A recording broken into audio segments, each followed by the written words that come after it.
I repeat again, my freaking internet cut off. The Wi-Fi cut off again, but it's back. Hopefully for good. But he's sick and tired of this dude. We're right in the middle of a quest. Now I gotta do it again. I gotta talk to this guy again. Hurry up and spawn in. Yep. Stop walking. You two have a fascinating fashion sense. We haven't seen a customer wearing a Sumeru rose for quite some time. Hold on. Let me think. Sumeru rose means common merch. No, look again. We're obviously wearing morning flowers. Ah, my mistake. I do apologize. Whew. That pop quiz sure was scary. The warehouse is up ahead. Please follow me. Alright, I'm following, but you keep walking back and forth like I'm freaking walking faster than you or something. Which I'm not, you're clearly speed walking. Alright. Before I retrieve your products, I need to confirm a few things. Please forgive me, but we may not have sufficient stock for you today. Earlier, many of our hara fruits were taken by mice.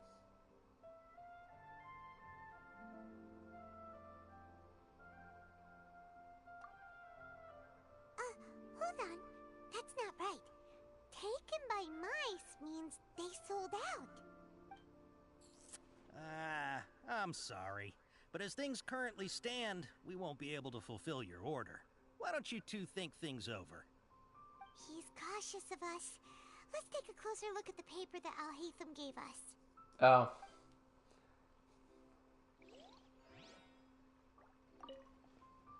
Before I retrieve your products, I need to confirm. Please forgive me, but we may not have sufficient stock for you today. Earlier, many of our hara fruits were taken by mice. Congratulations, bro. Thanks. If better goods come in, you'll be the first to know. You look like you have some skill. Why don't I pick out some fruits that'll make you dizzy?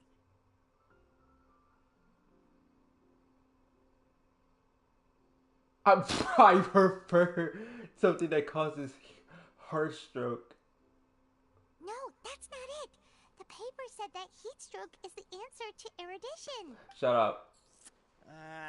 I'm sorry.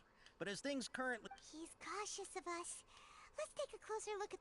That's funny. I just wanted to pick them because it was funny to me. Alright, Before I retrieve your product, please forgive me, but we may not have sufficient stock for you today. Earlier, many of our hara fruits were taken by mice. Good for you. Thanks. If better goods come in, you'll be the first to know. You look like you have some skill. Why don't I pick out some fruits that'll make you dizzy? Yep, that's the right answer. But eating hara fruit that makes your head and ears ring sounds like a bad life decision. Okay. Would you like your hara fruits to be packaged in the Sumeru City or Port Ormos style?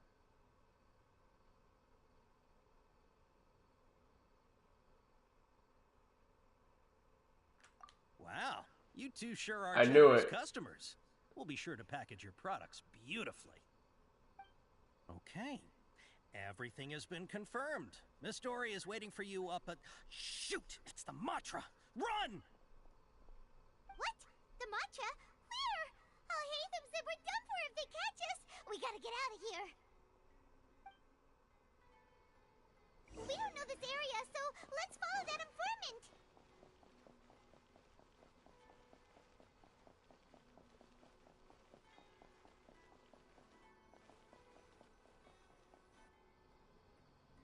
He ran that way.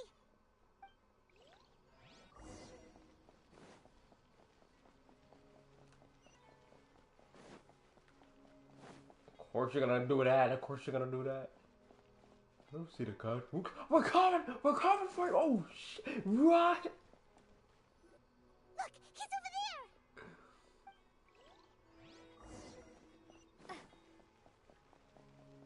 Where are you going, buddy? You can't run from me.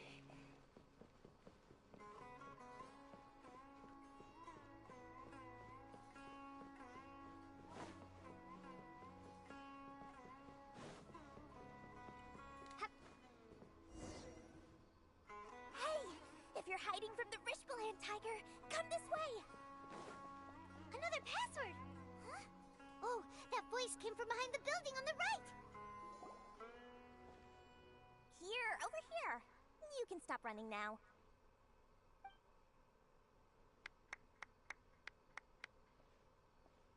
So you were the one who was calling out to us just now.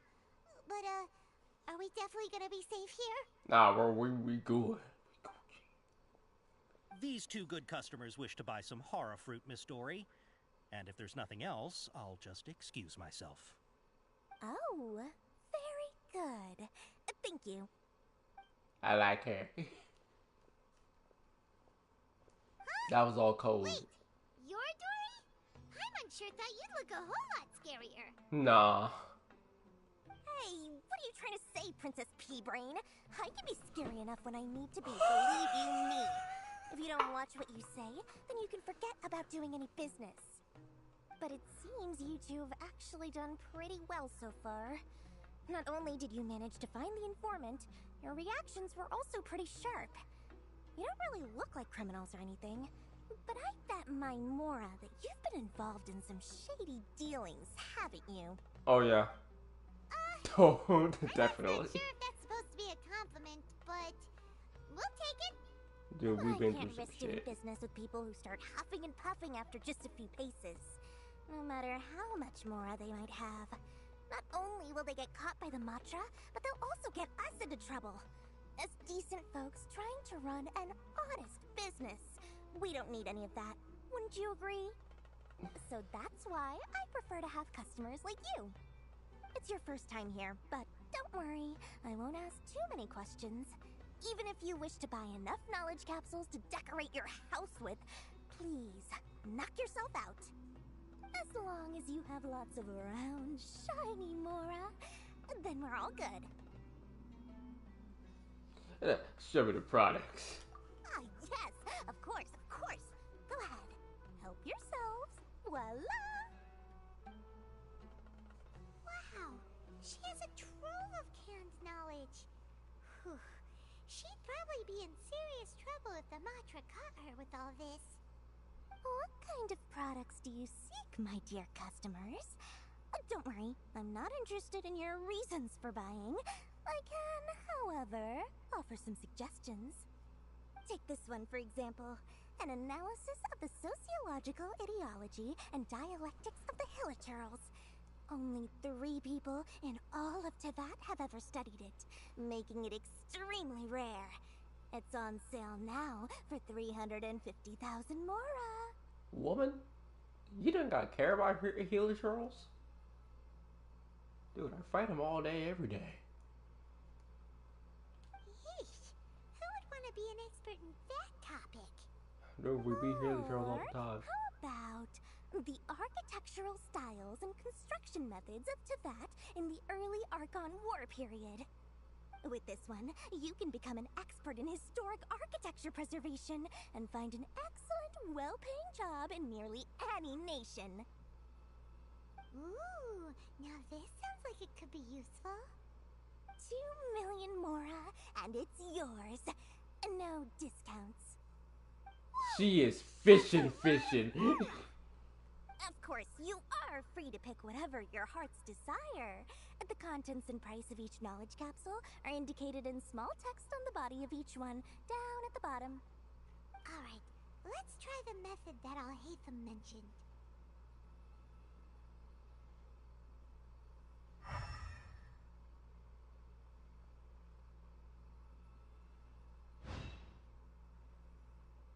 I'll take that one, bruh. And this one? And as well as that one, give me that.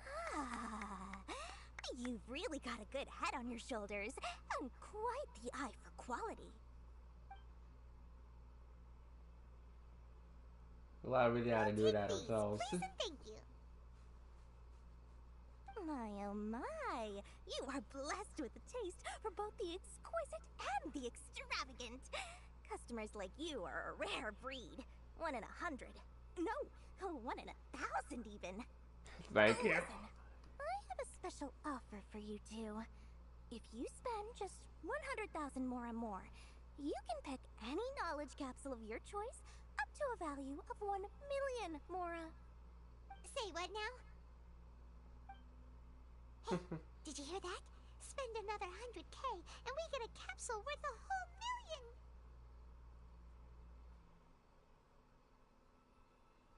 Calm down, bro. Yeah, All the I knowledge won't we just spend bought is all your easily money. worth 500,000 Mora.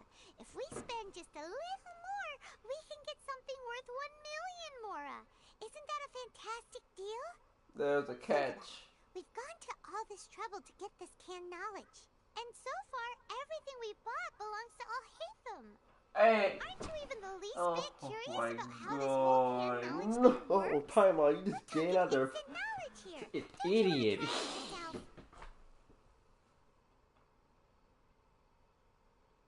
You just want to see me you just want to see me try it. Come on, come on. We still have around 100,000 of our No, Alhaitham's this Mora. is So even let's our put it to money. good Just use do by it. finding something useful for you. Ahem. You got a deal, Dory. We'd like to spend an extra 100,000 Mora. She does, not me. And then please, select from this fine collection of canned knowledge over here.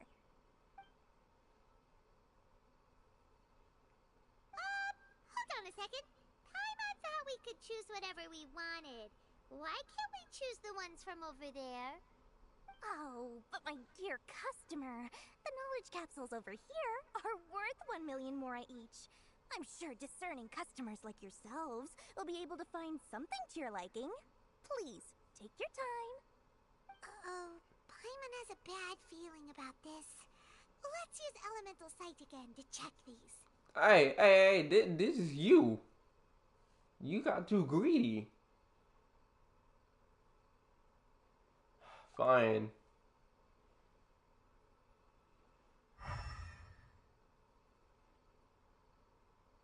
So, what did you see? Nothing. They're all saying, So, they're all worth about the same amount? yeah, she wasn't joking about that. Well, anyway, the Mora's already been spent, so let's at least try to find something useful. Let Paimon take a look here.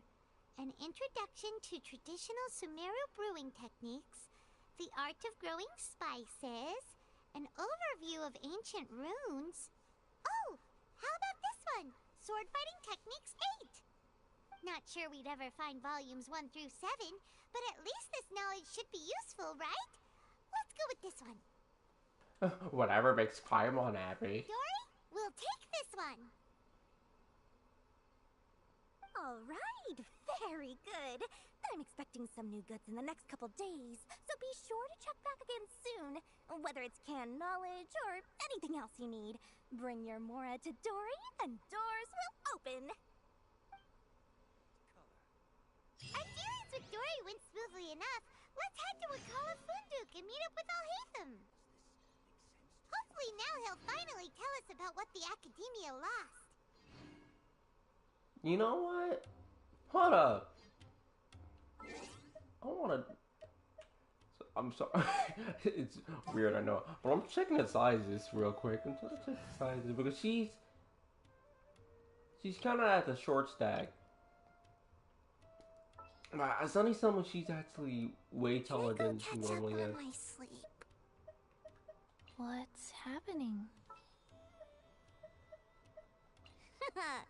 Leave it to me. And I don't have Clee because I decided to ignore her again. So to conversate for that matter, we'll just have freaking you. Which opera shall we perform today?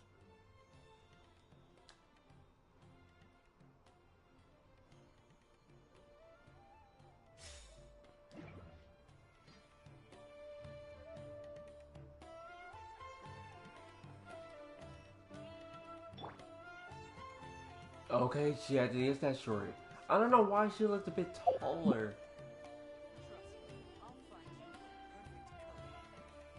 I think so because she is looking up at her.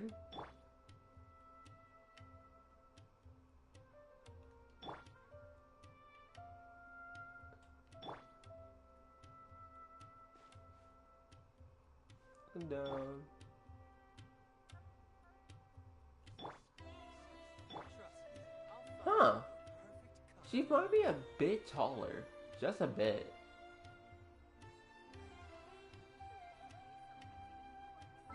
But well, let me talk to her. No, hold on. Let me go back to my other team. Yeah, I think she's just a bit taller.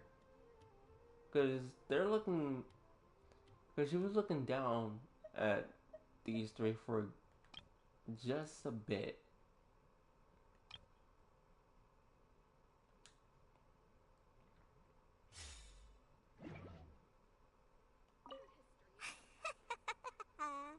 Mora, Mora, shiny Mora.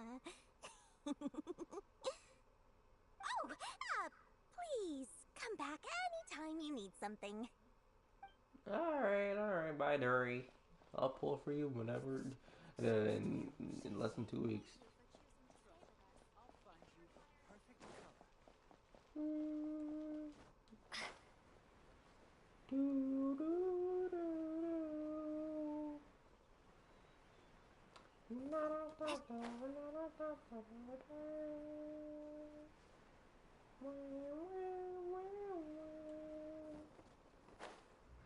Stop.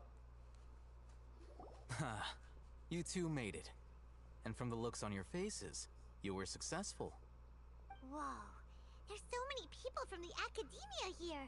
Why would you pick this place as our meetup spot? No, be quiet. Well, Wikela Funduk is under the academia's control, so naturally the academia has people working here.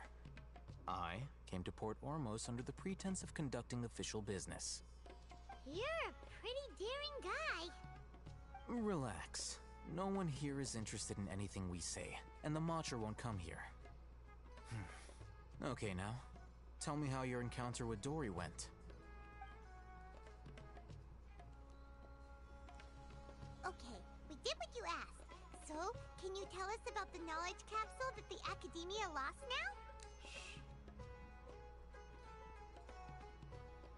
Before that, I have to ask, why are you two so intent on tracking it down? You don't have to answer, of course. Bet, because I trust you. Yeah, she just wants to meet the God of Wisdom and ask her about something important. We've been in Sumeru for a while now, but we still haven't found a way. When we heard that the academia had lost something that might be related to the gods, we came here in case it turned out to be our lucky break. In that case, you're on the right track. A short while ago, the academia lost a knowledge capsule in the desert. It's supposedly a divine knowledge capsule. Use it, and you'll gain the wisdom of the gods. Oh, so they say. There's really such a thing as that? Hey, if we find it, do you think we could learn how to meet the Dendro Archon? Ooh, or even how to find your brother? I highly doubt it has any mystical properties, but it does indeed exist. And it's right here, in Port Ormos. Okay. So, where exactly? Well, we're gonna find out. That's what we need to find out next.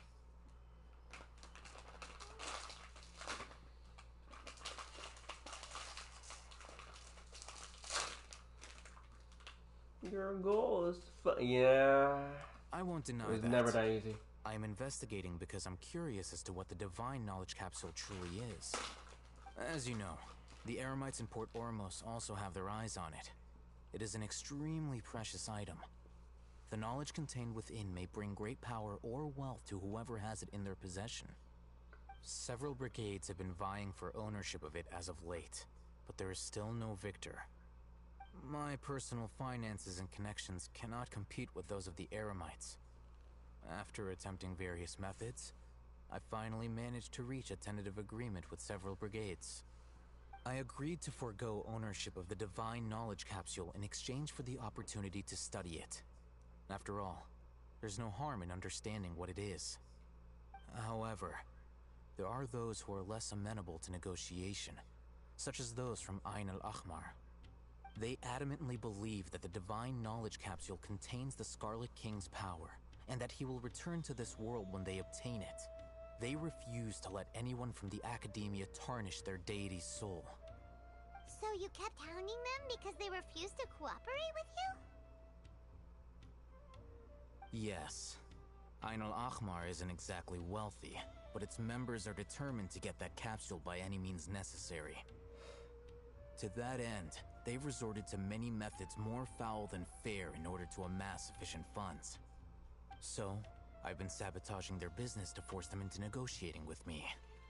The Divine Knowledge Capsule should be up for a secret auction within the next few days. Each brigade will place their own bid, and the prize will be covertly given to the winner. To ensure the capsule's security and to evade the Matra's notice, the winning brigade will not publicly disclose their victory. Unless I know whose hands the Divine Knowledge Capsule ends up in, my agreements with them will fall through. Dory is the most reliable source of information, but that avenue was previously closed to me. With you on board now, the situation is different. In other words, you wanted us to befriend Dory so you could find out where the Divine Knowledge Capsule is. Yes, you can say that. But this arrangement harms none of us. The day after tomorrow, go back to Dory and try to purchase information on the Divine Knowledge Capsule's whereabouts. If she has no information, wait 2 days and approach her again. If I get the opportunity to study the Divine Knowledge Capsule, I will relay my findings to you. Will that suffice as compensation? Yep. Appreciate it, bruh. Then we'll meet up in 2 days. Haytham, before you go, we actually bought a knowledge capsule for ourselves, but we're not sure how to use it. You two want to try using a knowledge capsule? Sure, I can teach you. Doing so right under the Academia's nose is a bit problematic, though. What do you say we head to the outskirts of town?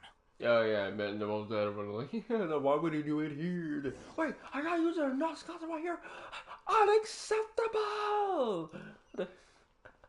Alright, let's get out of here. Let's get out of here. So far, I'm surprised that I have not decided to just teleport to a waypoint, but this is new land, bro. I want to explore everything, see what it's all about.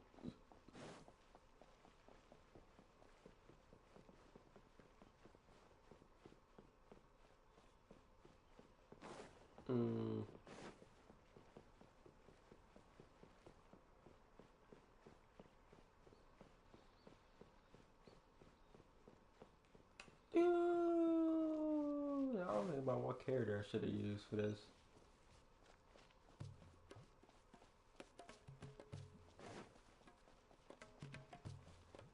Alright. Alright, this place works. Show me the capsule you purchased. Here. Sword Fighting Techniques 8.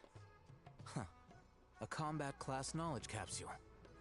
This class is something of a rare find these days, since most have been taken by the Eremites to augment their battle capabilities. Really? Ah, yeah, what a great buy! If you want to determine the efficacy of this capsule, I can evaluate your combat ability. However, effects will likely be minimal if you already possess a high amount of strength. We can conduct a controlled experiment where you fight 2 battles, one before using this knowledge capsule and one after.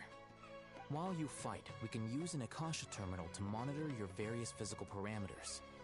There may be variances in your physical strength between the 2 tests, as well as a disparity in your opponent's abilities. But don't worry, I'll run statistical analyses afterward to mitigate any confounding effects. Yep. Wow! Haytham! You must have been one of those guys at the Academia who got top grades on everything. Hyman's curious about something, though. You definitely weren't one of those students who needed hand knowledge to graduate from the Academia, right? So, why are you risking getting caught by the Matra for this capsule? Yeah. What do you get out of it? When you are unable to understand a researcher's actions, most cases can be attributed to curiosity. This is but one theory. Sounds like you're trying to avoid the question. All right, let's begin the test. Just fight as you normally do.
Of course, no one's gonna hit me.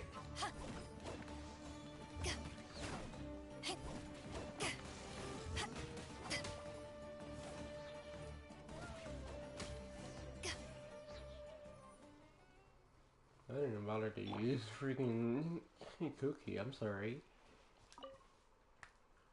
All right.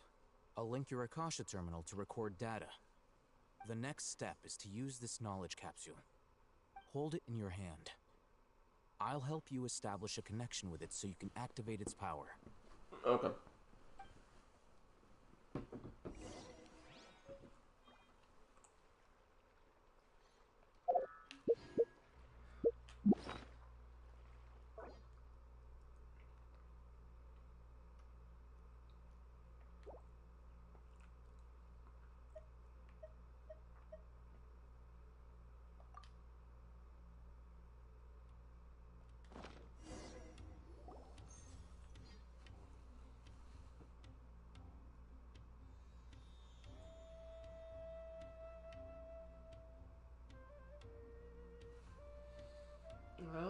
Okay, this is pretty interesting. I feel great. I feel amazing.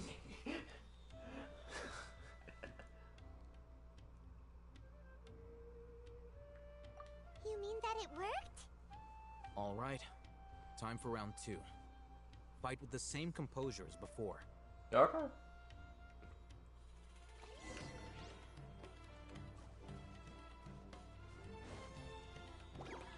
Scatter!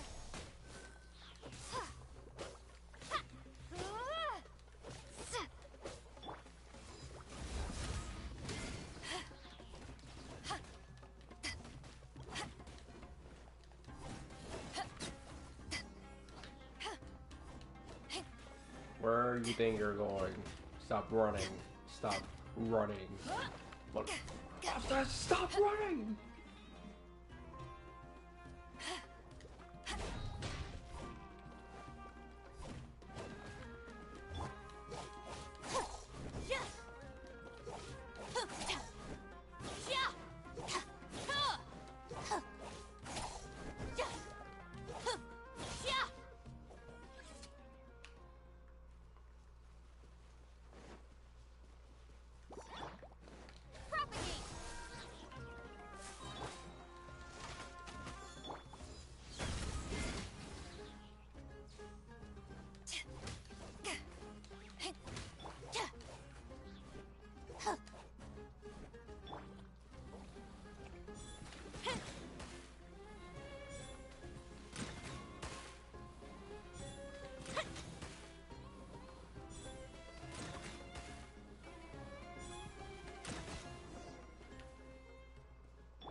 Now, I'll start recording data again. Oh, hey, Thumb. How's it going? He literally just started. Well, the knowledge capsule you purchased did improve her combat capability. During the second fight, her overall fighting performance increased by 0.073%. Huh. That's not much. How much? 0.0.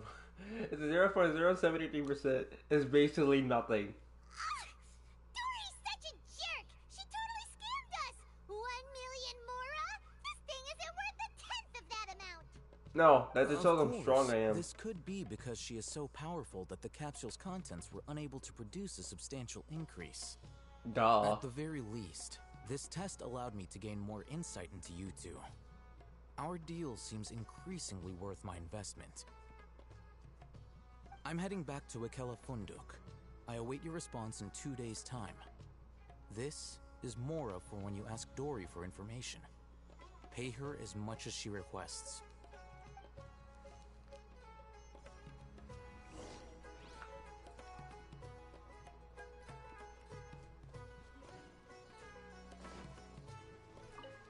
Oh, like, she scammed us, dude. No, I'm just built different. Talk about a scam. I'm just that strong, dude. Only got a bit a little bit of strength increase, so I'll take it. Better than 0.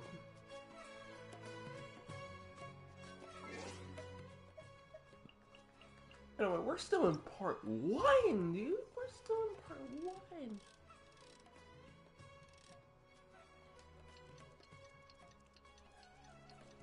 This is something else.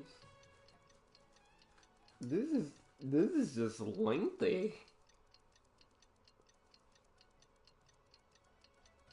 And the fact that 3.1 should be the final, like, part 3 of the story. So, wow. Let's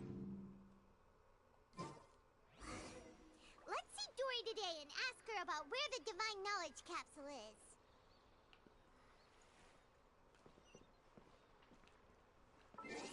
Well, no, this time I'm actually teleported. It was fun while it lasted.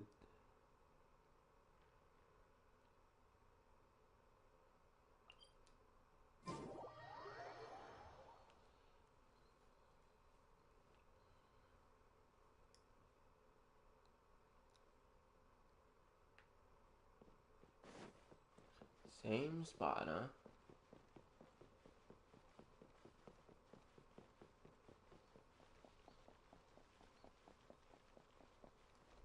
Hey, Dory. Here, over here! Oh, welcome back, my loyal patrons. What can I do for you this time? You name it. Canned knowledge, supplies, or anything else you need. I'll find a way to get it. Where there's a waterfall of Mora, there's a way. Can you really get us anything we want? Anything at all? Aha! So it appears that canned knowledge alone is no longer sufficient for your opulent appetite. Then please, oblige me. Tell me what you have in mind. You know what I'm about in mind. Hey, yo, what you talking about? No, I ain't talking about that. Chill out. I want the info. Oh! I knew customers with pockets as deep as yours would undoubtedly crave something more profound than ordinary canned knowledge. But you know, that kind of information isn't going to be cheap. I got the After all, funds. I had to work really hard to weasel my way into the auction site. Not to mention that if anyone found out that I was the leaker, I would be in big, big trouble. But how can we be sure your information is accurate? Paimon's curious how you just happen to have this kind of info the moment we need it. Because to me, anything of value is what I consider to be my supply. Therefore, I must always be aware of what's hot on the market in order to secure more sales. As for the information's authenticity, well, you've no need to worry about that. I used a camera to take a picture of the transaction. That way, no one can dispute it. What's the It's price, bruh? always a pleasure doing business with such sterling patrons. Now that you've paid in full, here's the scoop. The Divine Knowledge Capsule was purchased yesterday by a certain Misery, the leader of Ain El Ahmar. Ain El Ahmar? You mean the Eremites who worship the Scarlet King? Ah, so you're already familiar with them. Yeah, The group they're has dicks. done everything Don't in their like them. power to obtain the Scam me Divine out of my Knowledge money. Capsule. How After dare they? all, they believe it contains the power of the Scarlet King. That Divine Knowledge Capsule is unlike any other canned knowledge I've seen before. It was glowing bright red. The capsule is clearly visible in the picture I took. You can look for yourself. Alright, let me see Thanks this. for the info, Dory. Please, it's my pleasure. It's all thanks to discerning customers such as yourselves that my efforts yesterday were not in vain. Please, don't hesitate to contact me if you ever need anything else in the future. Mora for Dory opens doors. That's her little catchphrase, and I love Well, it. we figured out where the Divine Knowledge Capsule is. It turns out it ended up in the hands of Ain El Ahmar. Let's head back and talk to Al Hatham. Thank you, Dory. Huh. Oh, he's below me, obviously. And if you excuse me, I'm jumping down.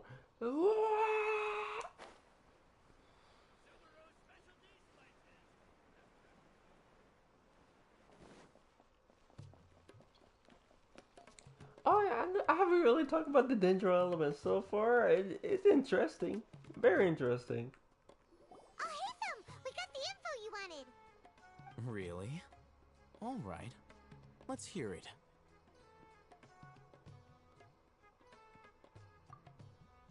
Dory even gave us evidence to verify the intel. Have a look.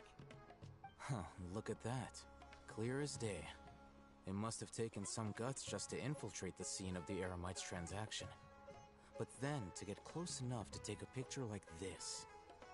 Bold move, Dory. Very bold move. Alright. The person in this picture is indeed Misery, the leader of Ain al-Ahmar. And the glowing red capsule he's holding appears to be the Divine Knowledge Capsule. In which case, if we play our cards right, when we confront them next week, we should be able to force them to show their hand. At first, Paimon didn't get why you were provoking these Ain el-Ahmar guys. But now, it sort of makes sense. Everything's playing right into your hands. After we defeat them, we can finally have a serious talk with their boss and get them to lend us the Divine Knowledge Capsule. Thank you for your time and efforts. Take a few days off while I make some preparations. Let's meet up again on the afternoon of the arranged date, 3 o'clock sharp. Alright. See you then.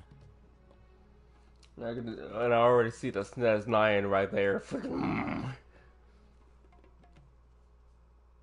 Haytham sure is taking his Hey, yo, time. oh, Where shit. could he be? Oh, there he is. Sorry to keep you waiting. Let's head to the pier in front of Pharos Lighthouse. Yep, let's go.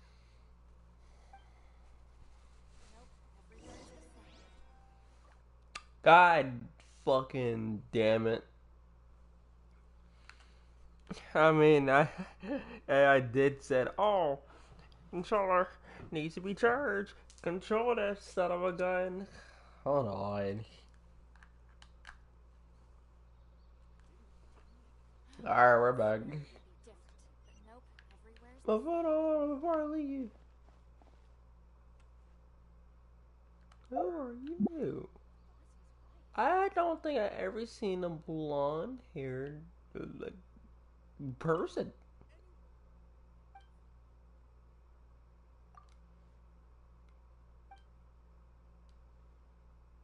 From 14.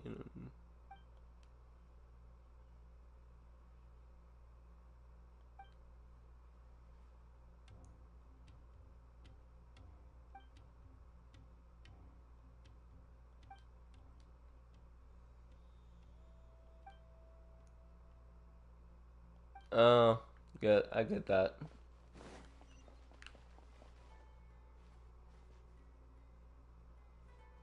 Fuck you. Fuck you in particular. Don't know why I said that. I just don't trust them.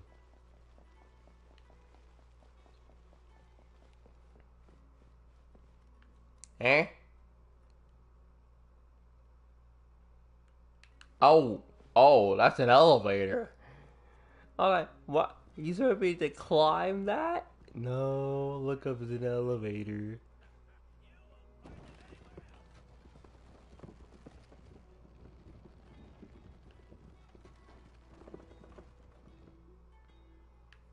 Thank you.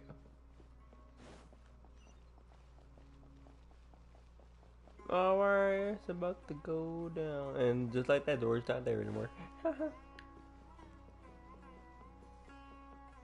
We about to go down.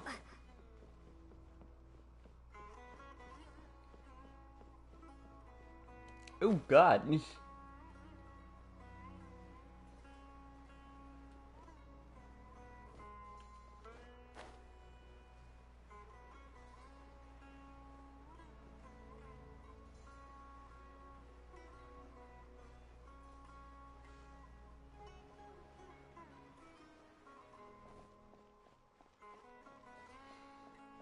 No, Sonny, tell me, do I wanna? go with this team, but who knows? I'll hate them. I knew you were crazy, but I didn't know you were crazy enough to actually show up. It was I who demanded that these negotiations take place. I was more worried that you might go back on your promise. But to your credit, it appears that you're sticking to your word. This is turning into quite an occasion. I also brought some backup. I assume you don't mind. Backup? Aren't you the brat from the restaurant the other day? You've come to support this lunatic because he helped you out? Fine. Your funeral. I will run these hands in your I'm face, not going to dude. mince my You words. got nothing Once on we're me. done with you, you'll be nothing more than fish food. Get 'em, boys!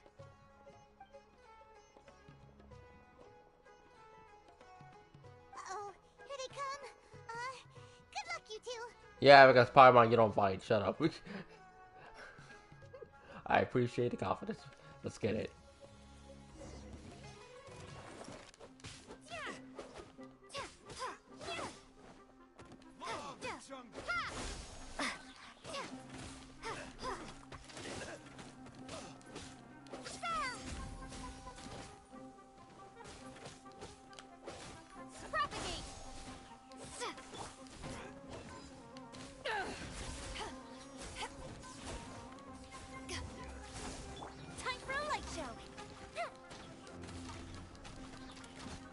Die.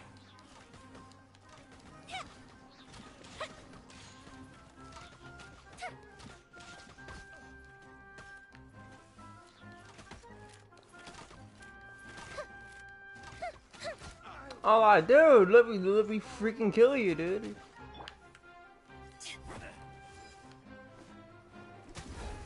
Back at ya.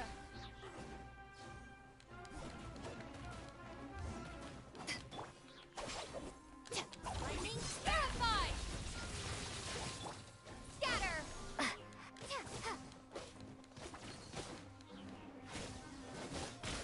That man dived at me.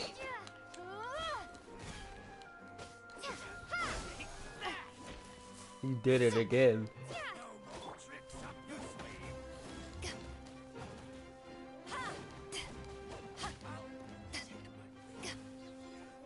Take this!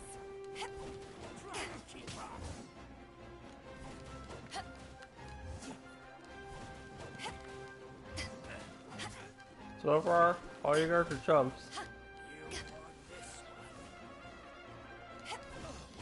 You are dead.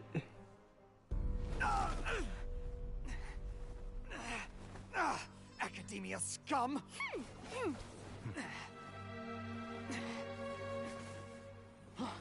Boss! Finally! Did you use it? Great! Now we can...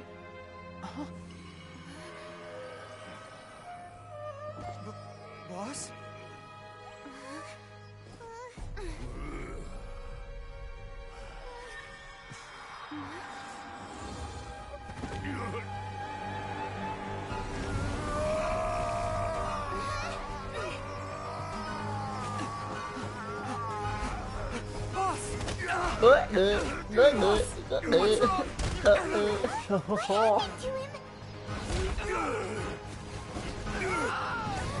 Dang, The bro. Akasha connection. Now. Oh! Weave. Ugh.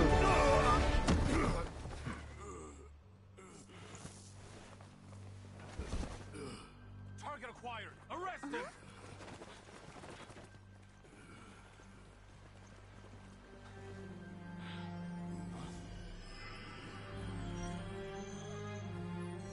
Do not impede our work. Is that understood, Al-Haytham?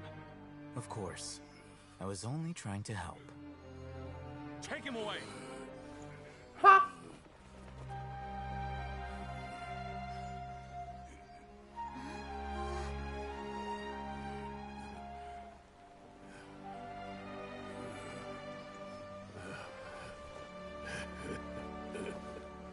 World, forget me.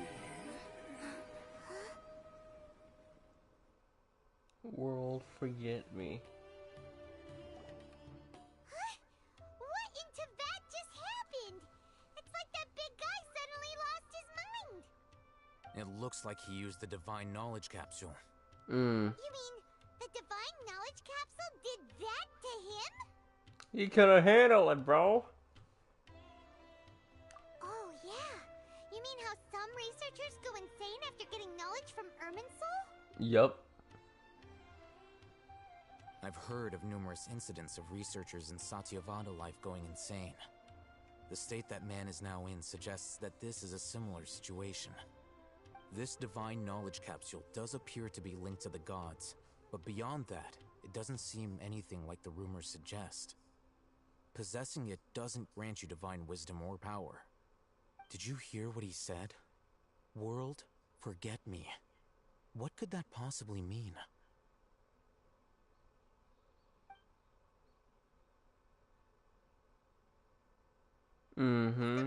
It's the Archon, bro. That means the Academia got the divine knowledge capsule back too. What a shame. We were so close. No, he swiped it. Paimon didn't expect the divine knowledge capsule would be so dangerous. Imagine if we tried to open it. Oh, who knows what would have happened to us? You say As us. things Oh, stand, never mind. there Forget is it. no reason for me to remain in Port Ormos. I believe our collaboration has also reached its end. Oh, we were so busy trying to find the divine knowledge capsule that Paimon forgot to ask you something. Since you're a member of the Academia, do you have any idea how we could go about meeting Lesser Lord Kusanali? Truthfully, I don't. Lesser Lord Kusanali appears to exist outside of Sumeru's entire administration. Most of the time, you wouldn't know she exists at all. Moreover, since the Academia possesses the Akasha, a symbol of our deity's wisdom, scholars have no reason to desire to make contact with the deity herself anyway. Everything about Lesser Lord Kusanali is such a mystery. I'm heading back to the Academia. How about you two? It's almost the day of the Sub-Zero's festival. Maybe we should head back too. We've been rushed off our feet over the past few days, so maybe a little rest and relaxation will do us good. Alright, let's return to Sumeru City. Then we'll part ways here, Al-Haytham. Until we meet again.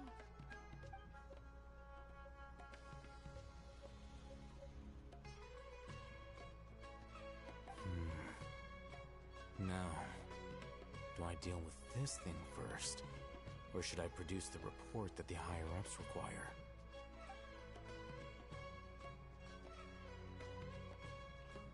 Yeah, we got a double agency going on.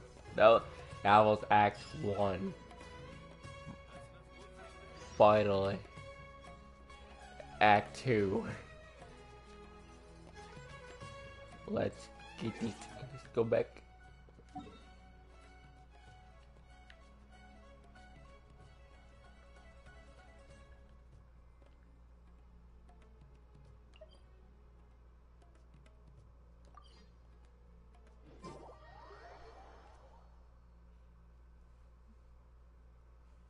But that was very interesting. I really loved that last cutscene part. That was really cool.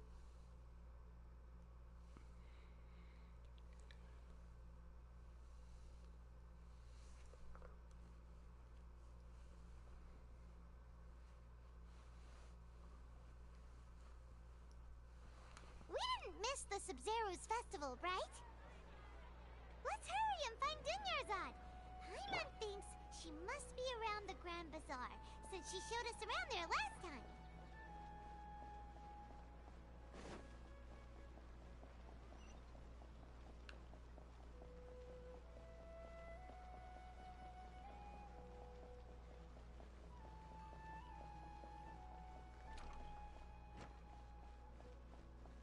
Hello, everyone. I'm back.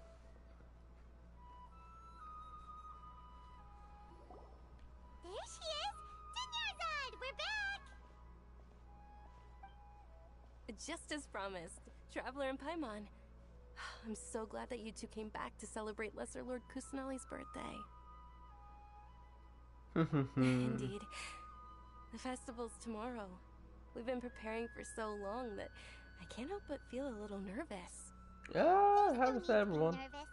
I'm sure that Lesser Lord Kusanali will feel everyone's gratitude. Thanks, Paimon. I hope that everyone who comes to the festival will also have a good time. Speaking of which, did you manage to make your way to Port Ormos? Discover anything over there? Oh yeah, we discovered something, alright. A lot of things happened there.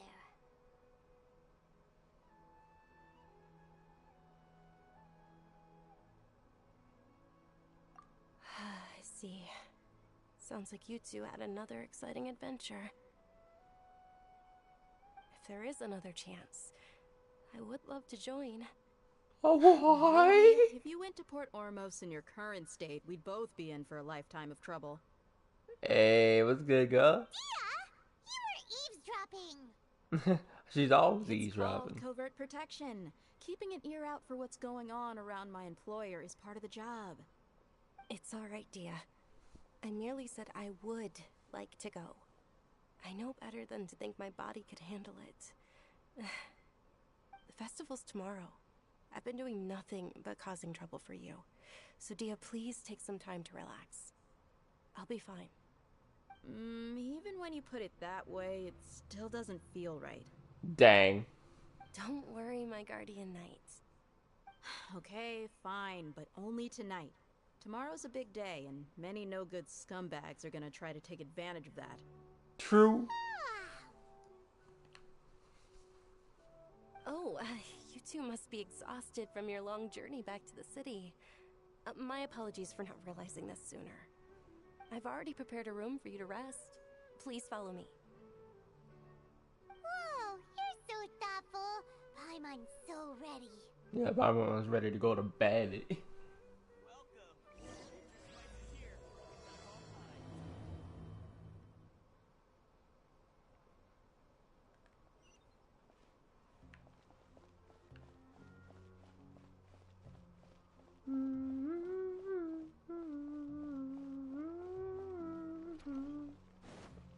Oh my god, the fact that these doors open automatically is like, dude, that's so cool.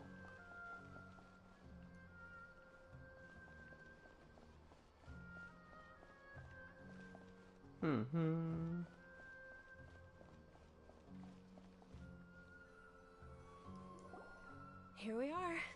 It's also fairly close to where I've been staying. It looks really nice.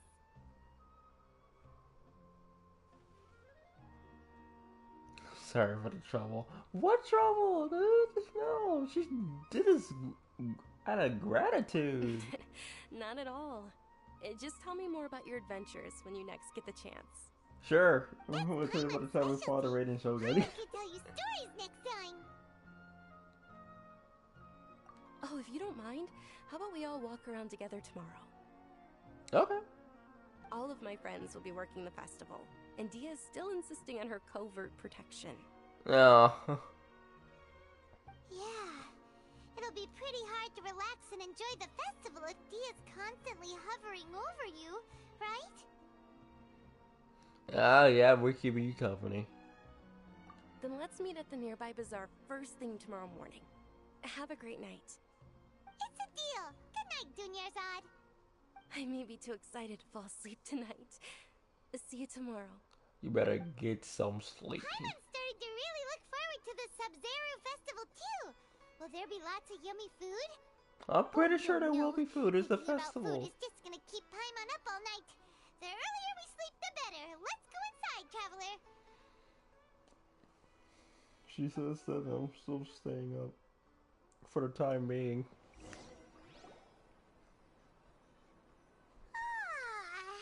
Did we oversleep?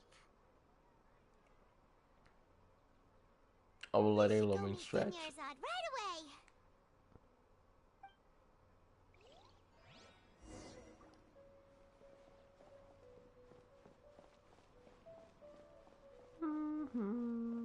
I don't know, check the map.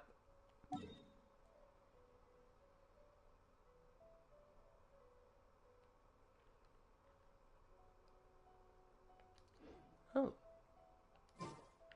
Oh shit.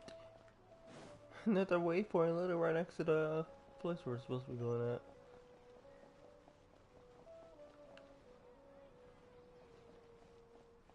Don't do their cut.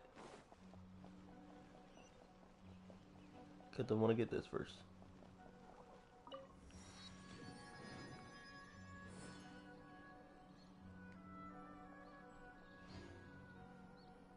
Over there, huh? Alright, now I can cut.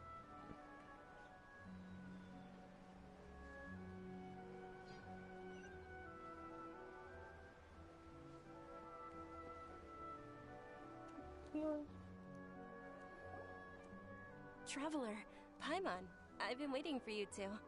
Sorry, we just woke up. We must have overslept a little bit.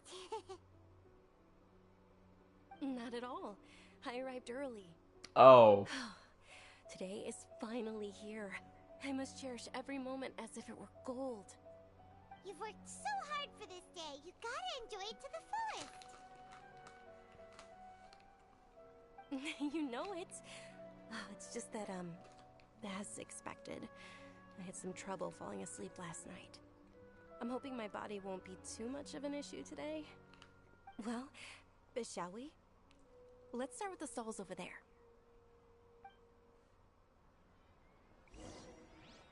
Many vendors came out of the blue to support the event, and they insisted on covering costs themselves.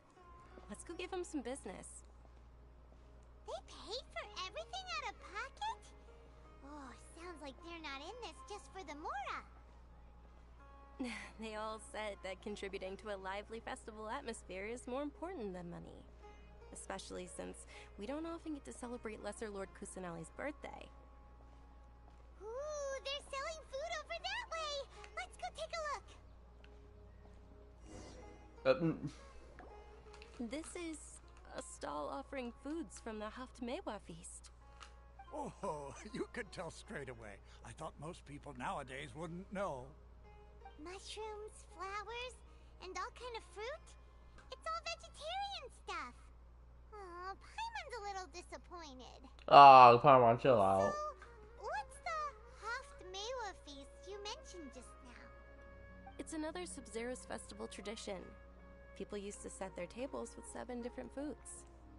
Generally speaking, the most common selections were foods like Rukushifa mushrooms, lunar lotuses, Sumeru roses, sunsettias, capulatas, hara fruits, and zaytun peaches. Yeah, we don't eat a lot of meat here. The Sub-Zero festival is a vegetarian holiday? You don't have to be a vegetarian to enjoy the spread. We just use the 7 foods to symbolize the 7 virtues of the Dendro Archon. Ah, makes sense. But if that's the case, if Sumeru uses vegetarian food to represent the Dendro Archon, then wouldn't the Pyro Archon's festival be full of food like roasted fowl, juicy meatballs? Hey, yo, that's where we're going next. Oh, Traveler, we have to go to Natlan as soon as possible. Oh my god. I hope your wish comes true one day, Paimon. Thanks. All right, how about we also check out some of these other stalls?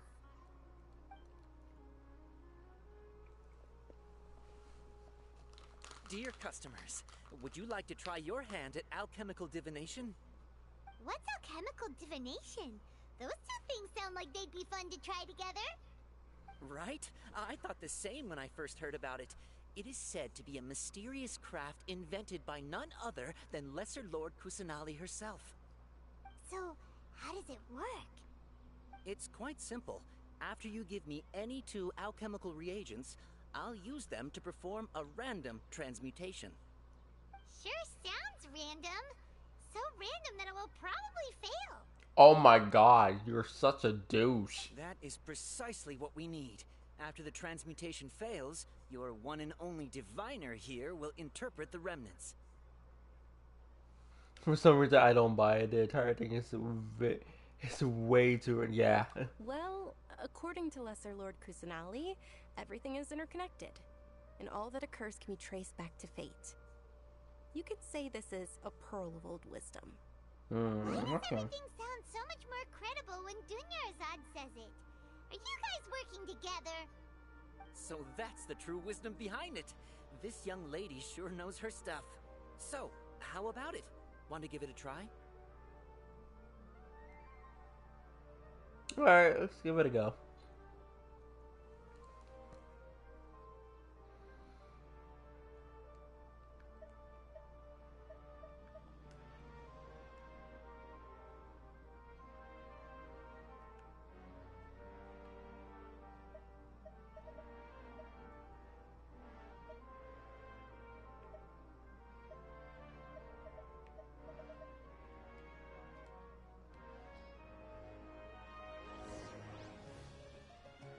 Okay, one moment. It's the moon. Paimon wants to take a look too! Is it? It looks more like a pie that Paimon bit into. What? Generally speaking, the moon signifies... It means... Wait a moment. Yeah, that is the first time I've seen a moon, bro. Wait a minute. Hold on. Let me get the book. I remember now. It means illusions and lies. Illusions and lies? That sounds rather ominous. Yes, but this book says that if you trust your intuition and overcome your fears, the sun will surely rise. Huh. He's not even trying to hide his book anymore. Naturally, fate will only ever show you the beginning of a journey. It is up to you to forge your own ending. Oh, thank you so much. I'll keep that in mind. Oh, it's nothing. I'm just learning as I go. Huh. Okay. Guess that was still pretty interesting. Okay, on to the next stall. They say the Sub-Zerus festival was very lively a long, long time ago. Large flower carriages used to parade through the city. As they headed towards Port Ormos, people would throw flowers, candy, and liquor all along the way.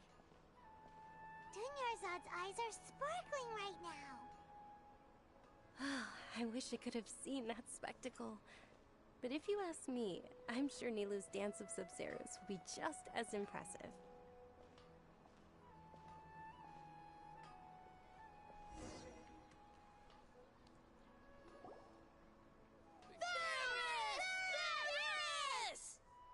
Attention! Soldiers, fall into formation if you want any Yalda candies.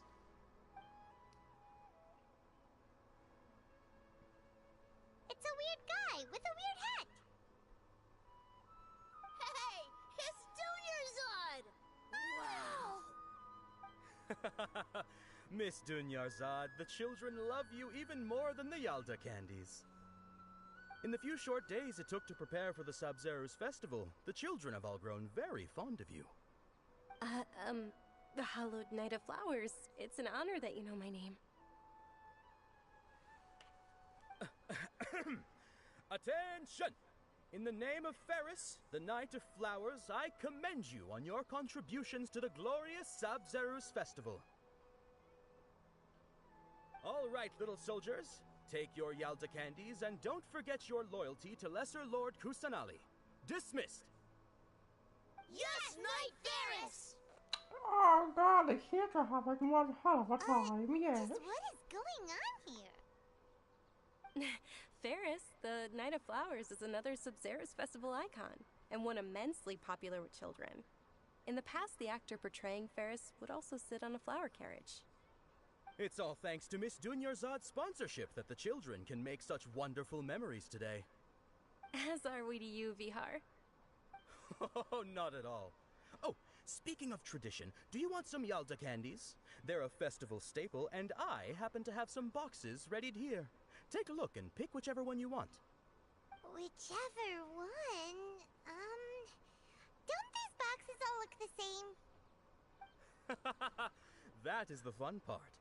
Each box contains a random flavor. It's up to the luck of the draw. Flavors include lavender melon, hara fruit, sunsetia. Ooh, those all sound pretty good. And there's also lizard tail and oni kabuto. Huh? What's up with those two flavors? Oni Kabuto is a little spicier than Lizard Tail. Dunyarzad, you tried them before? Traveler, help Paimon pick one. Paimon wants the Sunsetia flavor. I know I'll be able to get the exact flavor you want. Don't blame me if I choose the wrong one. Yeah. It's alright. Paimon believes in you. Okay, you have faith in Believe me. in your intuition. Great. These boxes of candy are numbered 1 to 5 from left to right. Which one do you want?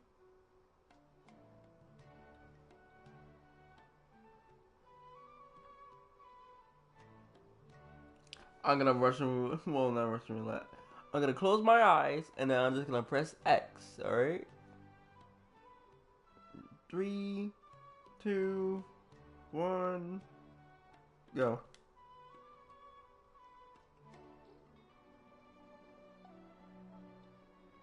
Oh, well. Attention! That's unfortunately Lizardtail. Huh? Paimon thought you survived so many epic battles because you had incredible luck. But looks like Paimon was wrong. What the f- The Sunsetia You little flavored candy shit. was in box number 4. How about this? The most important thing is that everyone has a good time at the festival. So please, take both boxes. Really? Thanks a lot, Knight of Candies. It's Night of Flowers, not Night of Candies. Jesus, Paimon, come on. Paimon really wilted the carriageless Knight of Flowers. They all basically sound the same. We got our candy, so let's keep going. Oh my god, you're fun at festivals, Actually, I Paimon. just remembered that I left something behind. Since you're here, can you come with me to get it? No, not a problem. I'm missing bodyguard right now. I forgot because you're so excited about the Sub-Zero's festival. How embarrassing.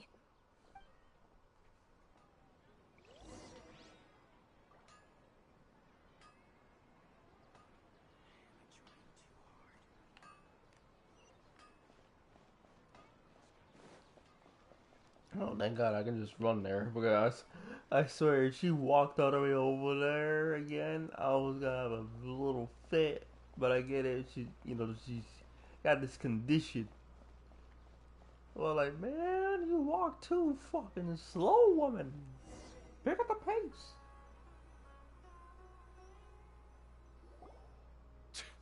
We're too late. Who knew the little lady was such an early riser? I know, right? Hey, wait a minute. Boss, isn't that her? Oh, that most certainly is. We're in luck. She's walking right into our clutches. And you about to get dealt with. Those Eremites don't look like they're up to any good. Who are you? I don't believe the Homayanis hired you. That's right. We haven't received any of their mora, but I wonder how much the Homayanis would shell out to get you back. They're a gang of kidnappers! Traveler, hurry and protect Dunyarzad! Hey, did you scumbags even consider that the Homayanis might have hired a merc that outclasses you? You're Dia. Dia the Flame Main. No wonder we mercs haven't heard anything about you for so long. You sold your unruly mane to the highest bidder. Don't speak so disrespectfully. My family started working with her as gratitude for her past kindness to us. Don't worry about it, my lady. Just some friendly banter between mercs. One punch and those rabid dogs will expose themselves for what they really are. Aren't your claws all dull by now? Don't get too cocky! Oh, sure, you're sending 3 more people. I would... Traveler, take Miss That'll go Dunyarzad down. to a safe location. No, we're gonna stay and help. There's too many of them. We can't guarantee anyone's safety here. She's top here. You're right. All right, fine. I want to play her too, Fire, while I get you. But come on, we gotta... Time worrying This is about more me. important. This is my job. Look out for yourself. After I've wiped the floor with them, I'll go find you all.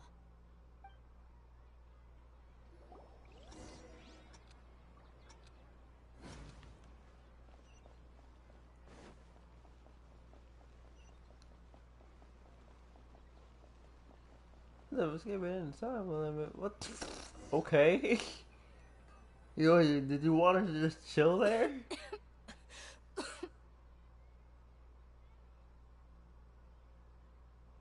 Oh, Dunyarzad, are you okay? You look a little pale. Are you in shock? I'm fine. My body always reacts like this whenever I exert myself too much. You sure you're okay? I'll be fine after some rest. I'm more worried about Dia.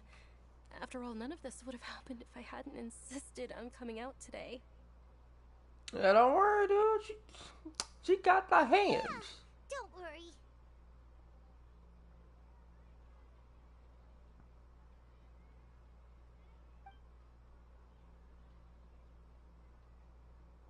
My lady, traveler, found ya. Told you. She got the hands. Took care of them so fast. Any more of them? Or rather, did anyone follow you? No, yeah, we're good. We ran so fast, bro. Oh, this? I'm fine. It's just a scratch. Normally, they wouldn't have been able to land a hit on me at all, but I'm still getting used to this new greatsword. Oh, okay. Please.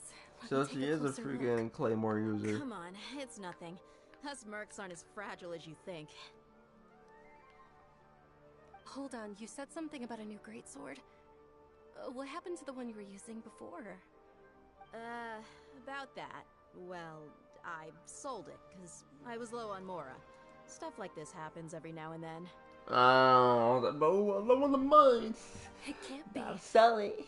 The anonymous donation that was used for the venue's final round of preparations?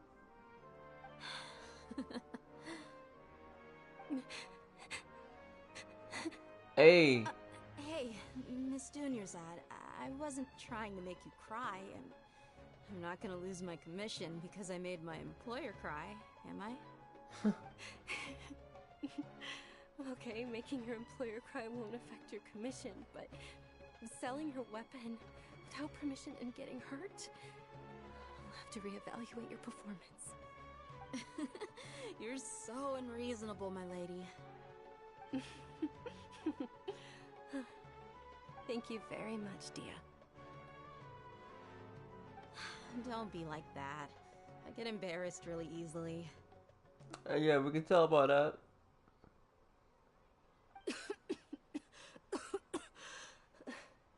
Yeah, damn, bruh. Are you feeling unwell again, Dunyarzad? My lady, your condition. Traveler, can you take her somewhere to rest? I'll look around the area to make sure we're safe from an ambush. Alright, you got it. I'm sorry for the trouble, everyone. Nah, it's fine, bro.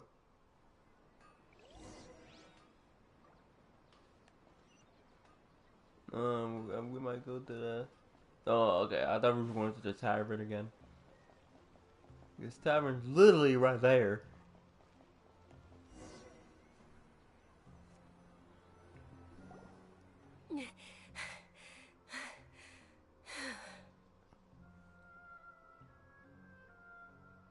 Are you feeling better,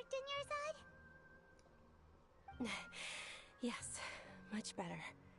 Just give me a few moments and I'll be good to go. I didn't realize you were concerned about it. I guess I shouldn't continue to keep it a secret. Why does that y'all keeping secrets about your health? It's terminal now. What? I can't believe it's Elazar. Oh, you've already heard of Elazar. In that case, you probably know about its severity. Sumeru's current medical advancements still haven't been able to find a cure. The disease's progression can only be delayed through environmental therapy. Dunyarzad. There's no need to be sad. I've always lived with Elazar and I came to terms with it a long time ago. Compared to the simple fact that I'm afflicted with this, its effects on my life have been much more painful. I know that my family loves me dearly. They've done all they can to provide the best environment for me so that I can live for that much longer.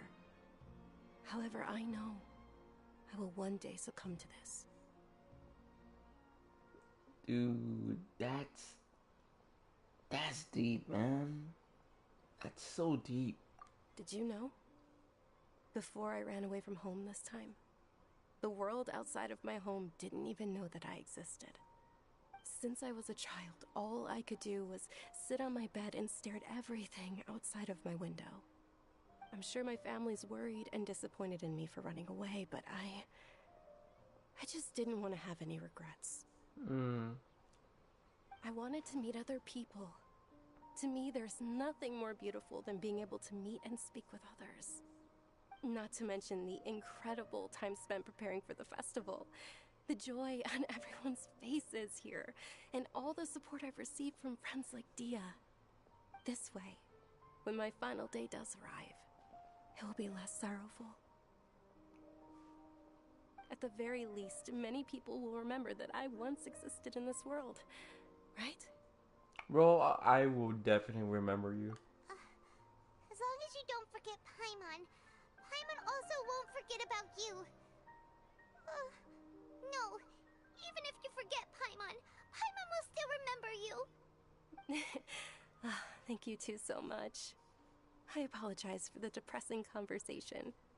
This is out of character for me. Dude, Poyo! I swear.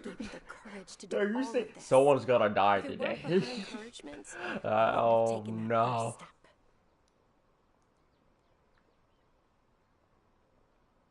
Thanks. There will always be frustrations in life, but I know that the point of living is not to leave behind any regrets. That is a wonderful mindset. Isn't it almost time? Huh?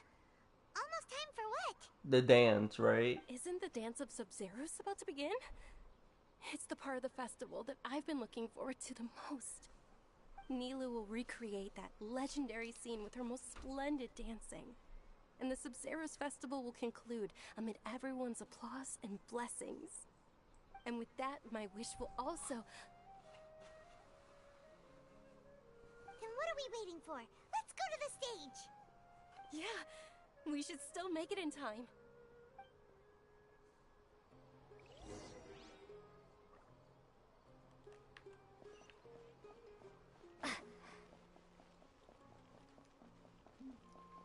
Dude, I don't know why they're like setting up for her to die in this freaking story.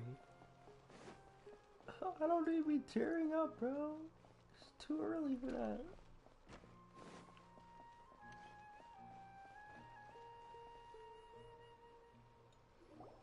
Were you not aware that the law prohibits this type of performance from taking place without prior permission? Oh, no. Over there! Someone's yelling at Nilou! I think I just saw the Academia's Grand Sage. Why is he here in person? But the Dance of Sub-Zeros is one of the key parts of the Sub-Zeros Festival. If we can't perform it... The Sub-Zeros Festival. The law also prohibits the private hosting of large-scale religious festivals. Only the Academia can host such an event.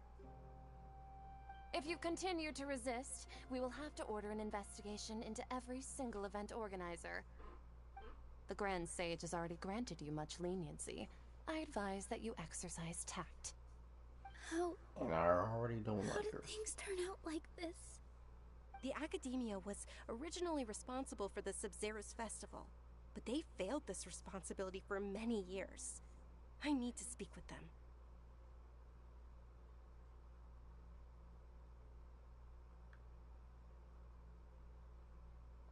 This is a hard pill to swallow, but you're right. Things would only get worse. Art, dance. Aren't you ashamed of pursuing such frivolous and meaningless activities in this land of knowledge and reason? Our Archon created the utopia that is Sumeru City for all scholars who sought validity, verity, and truth, while people like you wish to defile it. No. Who said that? I believe that our Archon never rejected the arts. Even the Goddess of Flowers dedicated a dance to her. With your lack of intellectual credentials, I do not believe you are qualified to debate with me. What you should be doing is finding workers to tear down this ridiculous eyesore.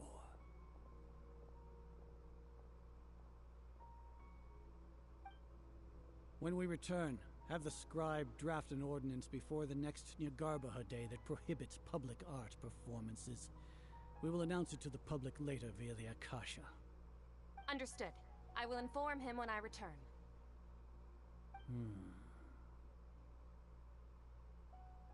The Sub-Zeros Festival. Go celebrate the birth of that god to your heart's content. Nilou, are you okay? Who's enjoying my world, dude? Stop! You all saw that just now? The Grand Sage ordered us to stop the performance. Yeah. Let's go somewhere the Academia can't find us and perform there. But how do we let everyone know? And what about the atmosphere and the stage?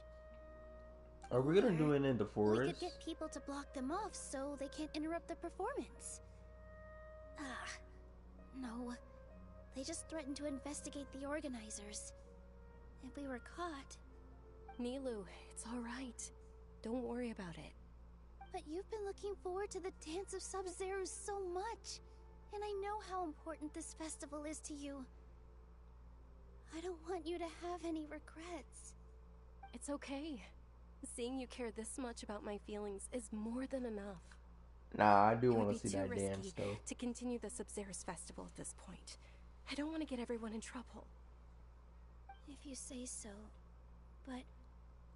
you can sneak out for the next Sub-Zero's festival, right?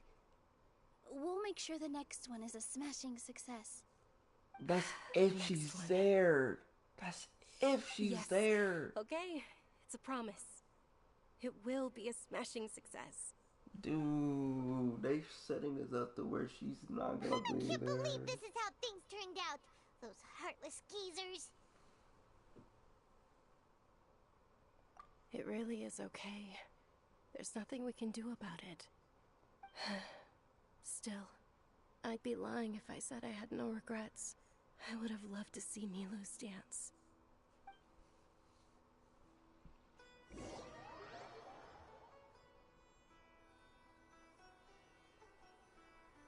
This sucks, dude. I wanna have a talk with those people, bro.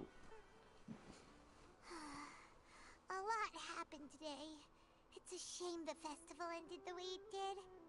Nero and Dunyarzad promised to make the next Sub-Zero's festival a success, but Dunyarzad is running out of time. Dude, she knows. That's why she paused.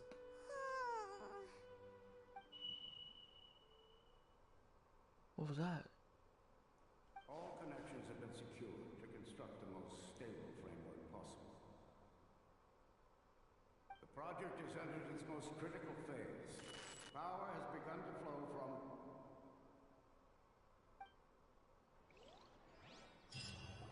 What do you mean by that? What was that? Who said that?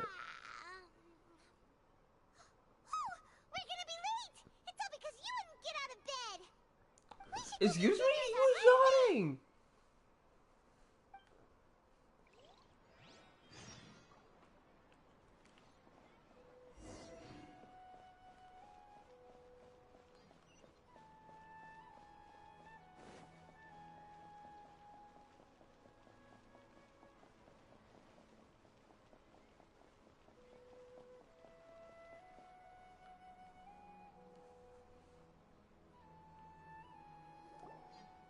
Good morning, Dunyarzad. Sorry we're late. No, she just came in early again. Not at all. I arrived early. Called it. You seem kinda tired. Did you not get enough sleep? I'm doing well. There's no need to worry. Shall we go?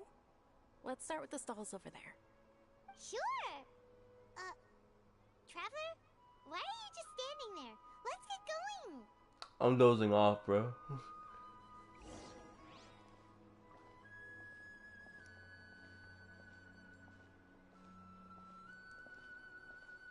Ooh, they're selling food over that way! Let's go take a look!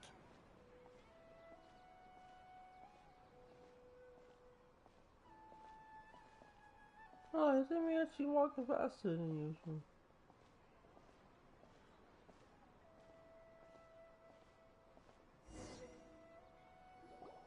This is a stall offering foods from the Haftmewa feast.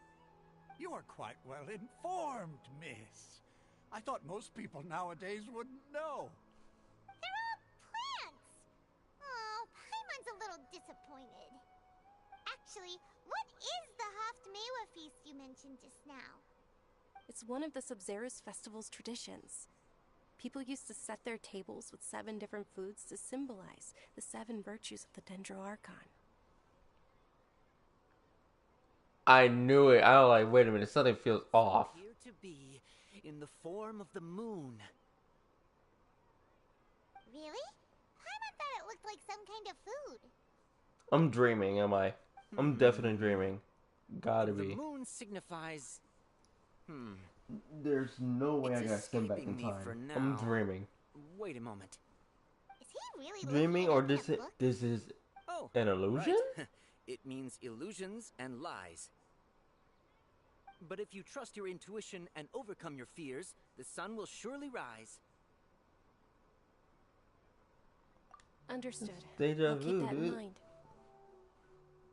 Oh, it's nothing. I'm just learning as I go. Guess that was still pretty interesting. Okay, on to the next stall.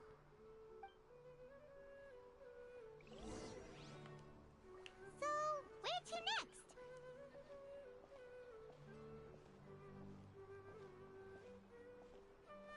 Okay, this time I'm able to just keep up, but it's forcing me to walk.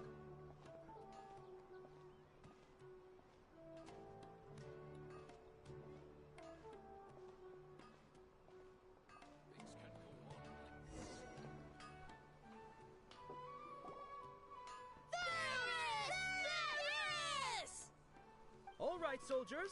Now that you have your Yalda candies, don't forget your loyalty to Lesser Lord Kusanali. Dismissed. Yes, Knight Varys! What's going on? Is this a play? Ferris, the Night of Flowers, is another Sub-Zerus festival icon and one immensely popular with children.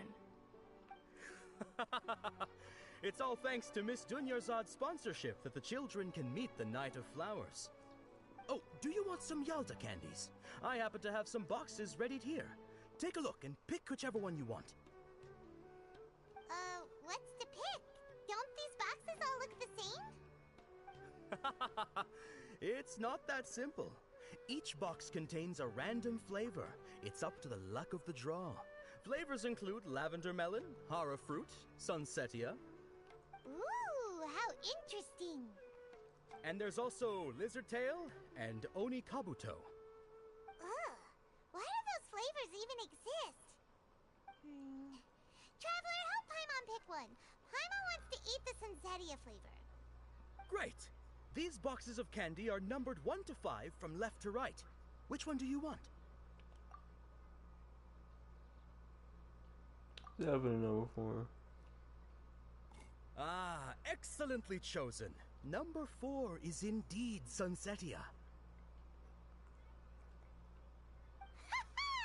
Paimon bet you had incredible luck, and Paimon was right!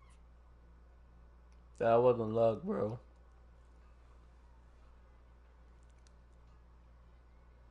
I don't know why, but I knew it must have been number 4. Huh? How's that possible? It's obviously random. Yeah, Maybe we yeah, didn't sleep very well last night. Or maybe we slept too much.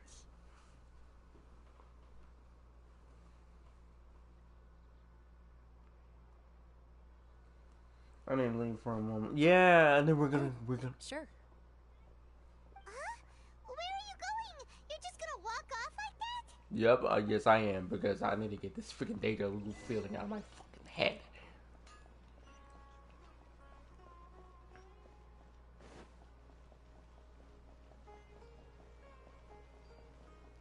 Yeah, we can definitely tell Sonic's off.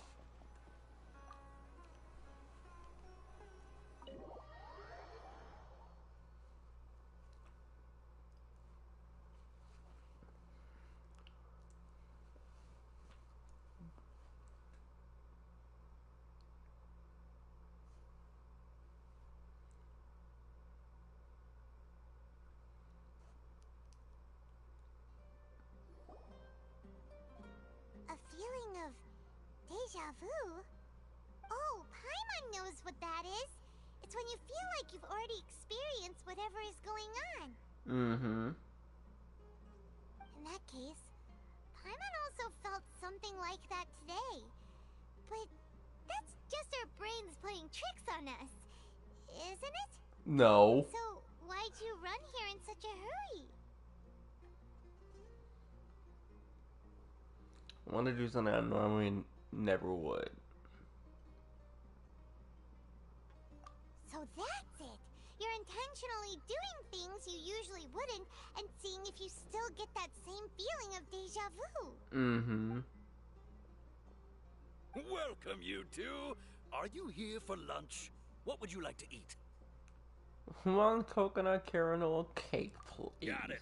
You don't look like you're from these parts, but I gotta say, you've got good taste.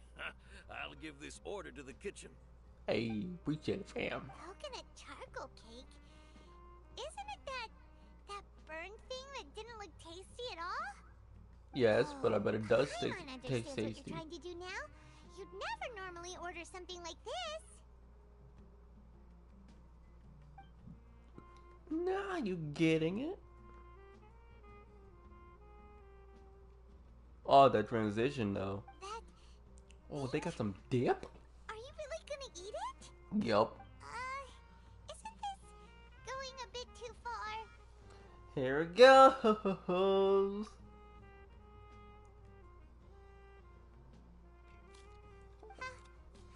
it? The look on your face is telling Paimon that it tasted awful. No, I didn't see it. That's what I'm saying. That's what I'm saying. It actually tastes really good. I just gotta prove that. It's flavor. That's impossible. We were just talking about how gross it looked. Yep, okay, it looks good. Would this be a case of taste bud deja vu? I'm thinking about some personal stuff right now. Sorry. Paimon also gets the impression that we've been here many times, even though we aren't regulars. How about we go out again and try something else?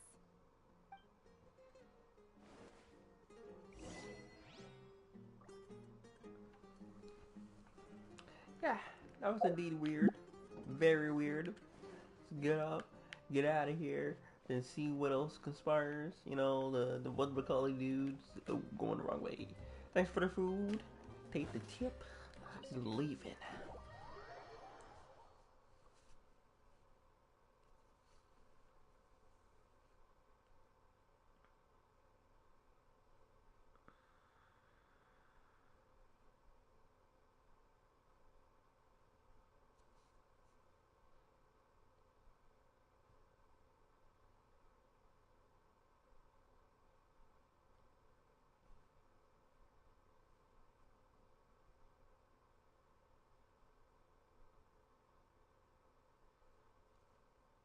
Jesus Christ, these loading screens, man.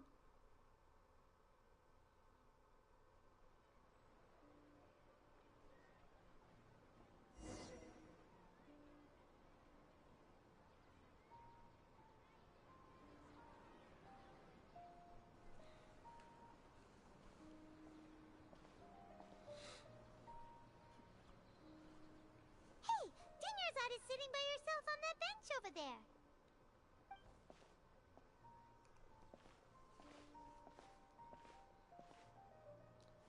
What a coincidence, Dinyarzad. We meet again. Why are you sitting here all by yourself?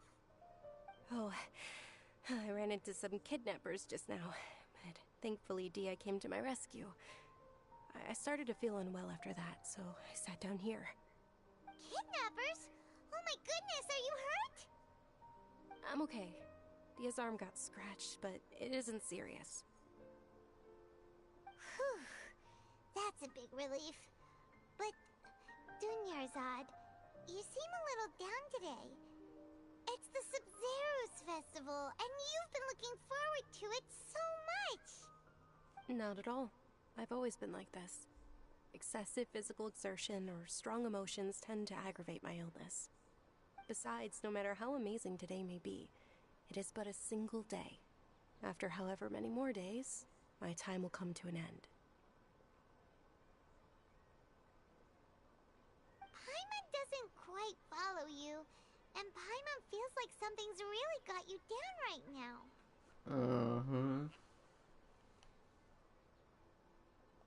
It really is fine. I don't mind.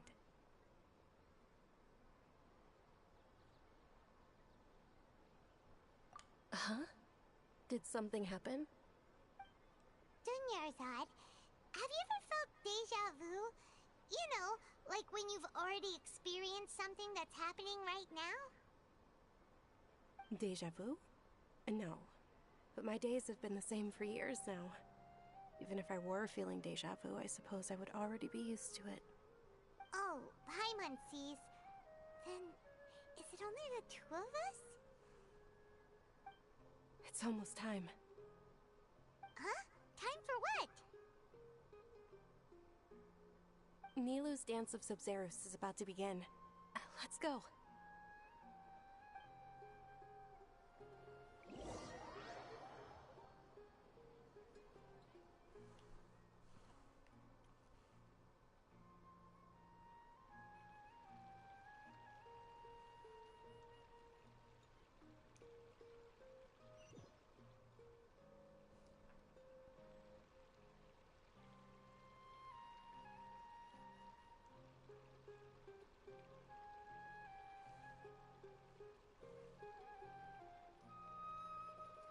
With your lack of intellectual credentials, I do not believe you are qualified to debate with me. What you should be doing is finding workers to tear down this ridiculous eyesore. When we return, have the scribe draft an ordinance before the next Nyagarbaha Day that prohibits public art performances. We will publicly announce it later through the Akasha. Understood. I will inform him when I return. The Sub-Zeru's festival. Go celebrate the birth of that god to your heart's content.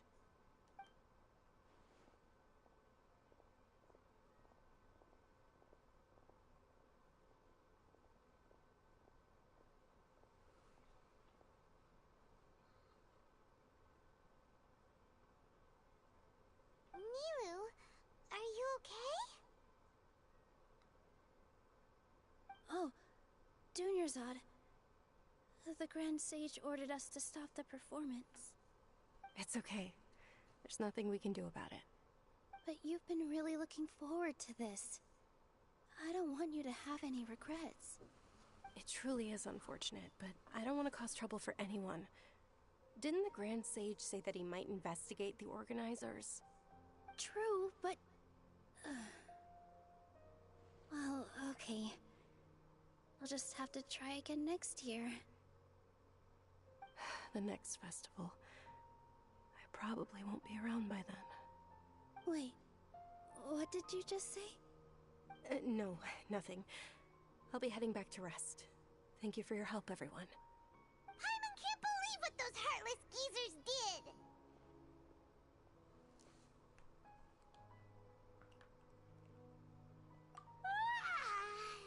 Did Dunyarzad already go back? We should also return and get some sleep. No. We're stuck in a loop. Why are we in a time loop, dude? It's gonna happen again.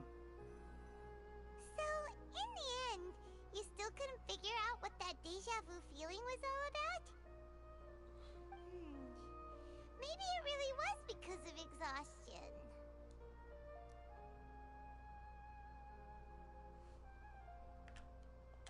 Same here. That's why Paimon stopped thinking about it halfway through the day. Then, how about we settle in and get a good night's sleep? For now, we can chalk things up to exhaustion. We can do more things. Hey, that's Squirrel again. Hey, what's good, bro? That beep. A modest drop in the output of Jnana energy, but values still remain within normal parameters. Continue to monitor for variances in the data and find the cause as soon as possible.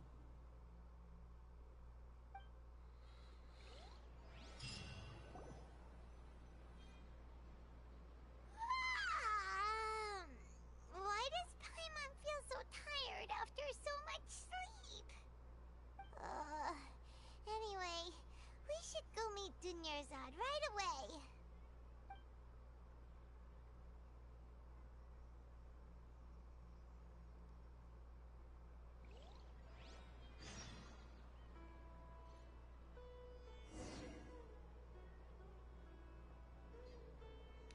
Oh my god. We're in a time loop, but obviously something's going on. Something's obviously going on.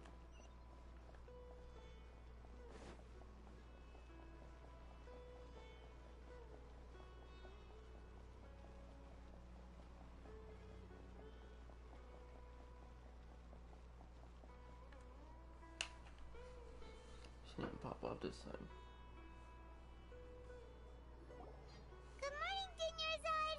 Sorry to keep you waiting. Not at all. I arrived early. Huh? Paimon thinks you sound kinda tired. Did you not get enough sleep? I'm doing well. There's no need to worry. Shall we go? Let's start with the stalls over there. Great idea! Let's get going! Traveler? Hey.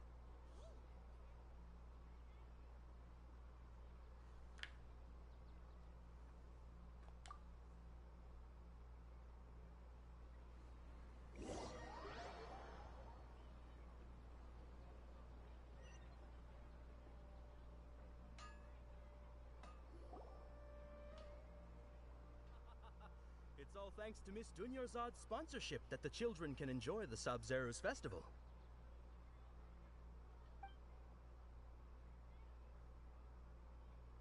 Oh, are you interested in Yalda candies? I have some boxes of candy here. Pick whichever one you want. Not much of a choice. All these boxes look the same. It's not that simple. Each box contains a random flavor. It's up to the luck of the draw. Flavors include lavender melon, hara fruit, sunsetia. They all sound pretty tasty. And there's also lizard tail and oni kabuto. Huh? What were those last two? She'll help me choose. Paimon wants to eat the sunsetia flavor. No problem. These boxes of candy are numbered 1 to 5 from left to right. Which one do you want?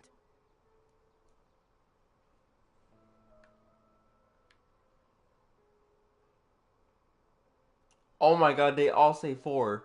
Oh, I like your confidence. No hesitation at all. Oh, congratulations! Number 4 is indeed Sunsetia.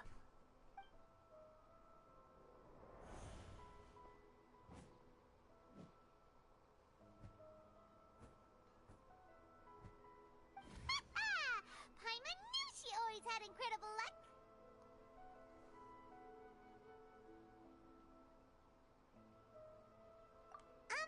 Paimon's not really interested in the other flavors. Shut up. Ah, wait. How did you know? Don't tell me that you already knew which flavor was in each box. What? She was right about all of them? That couldn't have been luck. How is this possible? I packed all those boxes this morning and they've been sealed ever since. You couldn't have known beforehand. Mind reading? X-ray vision? Or some kind of magic trick? This is way too freaky. Tell us what's going on! Since when did you get superpowers? Traveler? Wait, so you mean to tell me visions aren't really superpowers? Okay, wait a minute. Hey, where are you? I must have missed it. Cause I was busy on Twitter. But I must have missed something. What's going on? Did you see something? Us leaving Dunyarzad without letting her know is kinda rude, you know.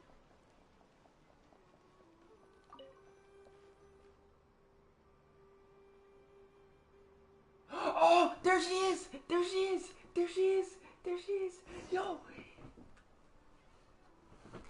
There she is. She ain't believing me. You can't escape from me. I know what you look like. I know where you are.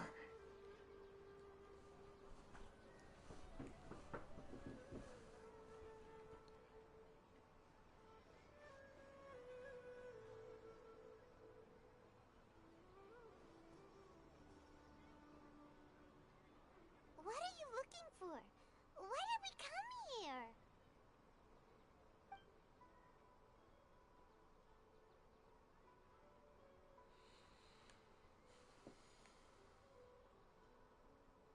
Traveler?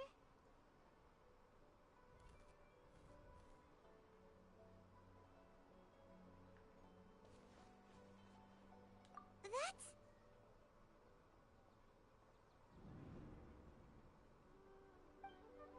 And then the birds.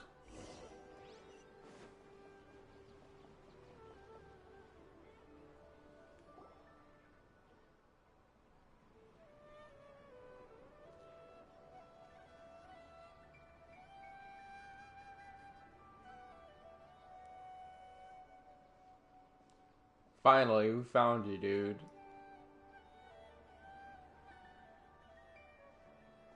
The Dendril Archon.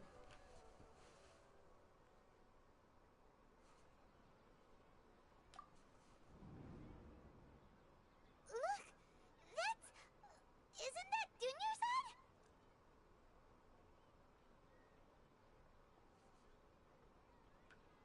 She was doing just a moment. What's happening here? Why are there two Dunyarzads? You already know that this isn't your first Sub-Zero's festival, don't you?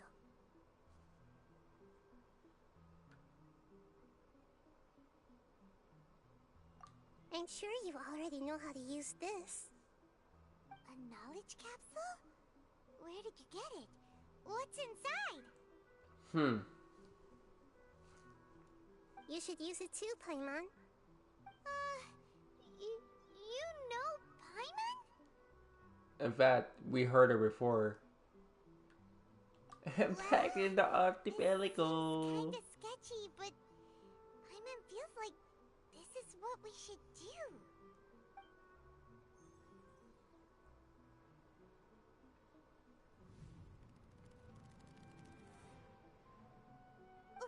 What the?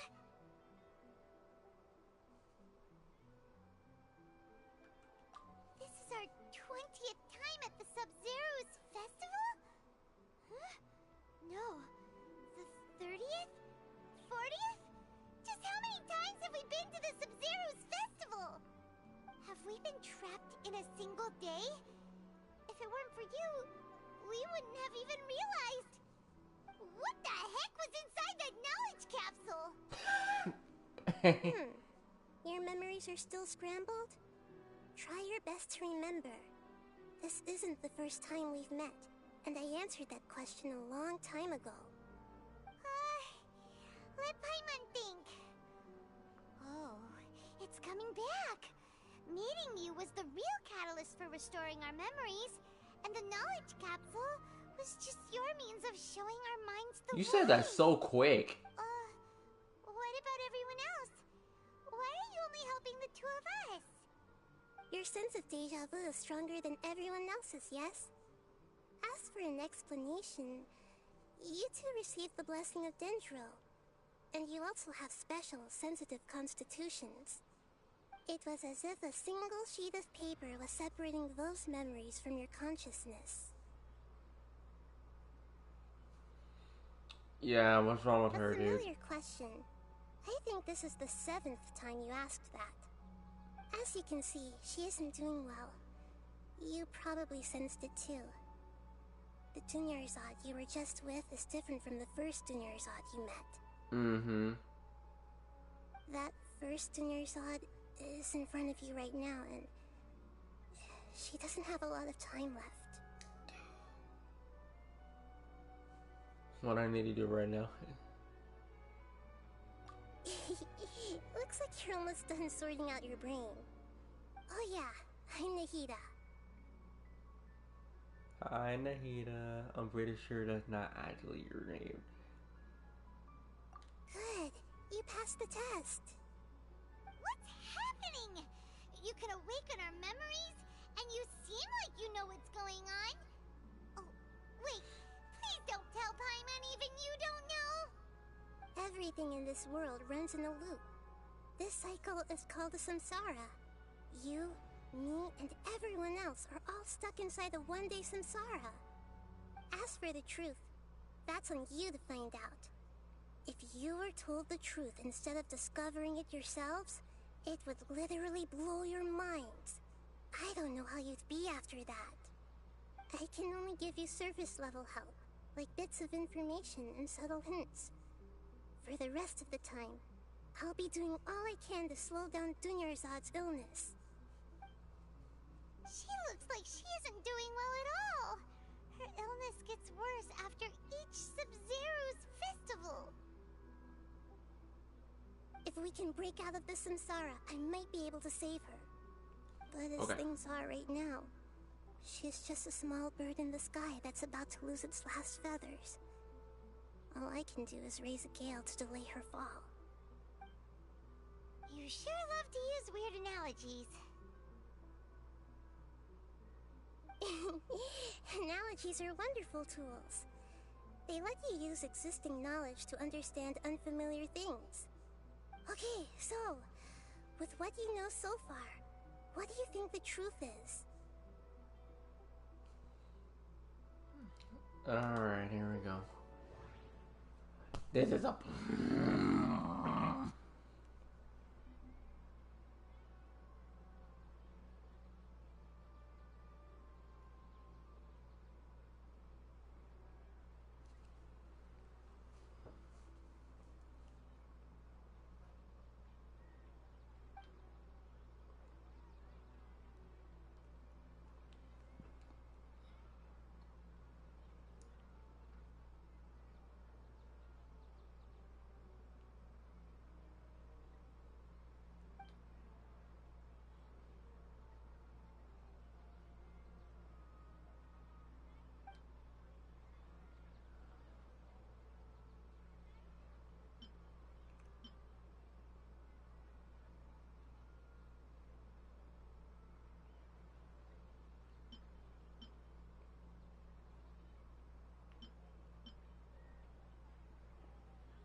Grand Sage said, go celebrate the birth of that god to your heart's content.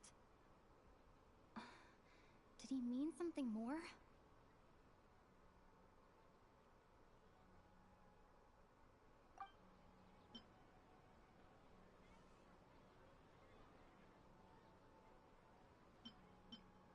We've already experienced the Sub-Zero's festival many times, and the day of the festival seems to be in a perpetual samsara.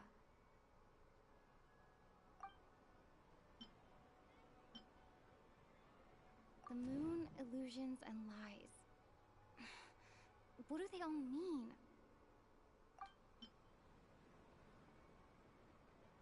What's happening right now seems to have happened before. This feeling has been getting stronger and stronger. My mind feels exhausted, even though I haven't done too much thinking. What is going on? And I like the fact that we're hearing Lomine talk. Jeez, I love this game.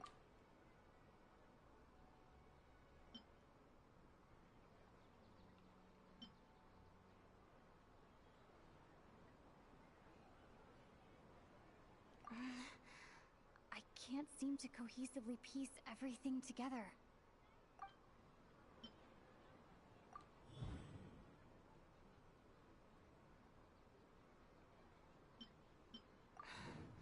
That should be it. The flow of time is endlessly cycling within one single day.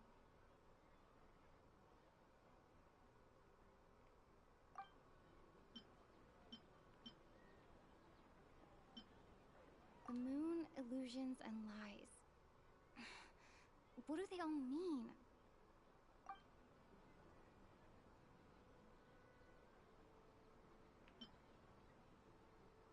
Grand Sage said, go celebrate the... We've already experienced the sub... My mind feels... That should be it. The flow of time...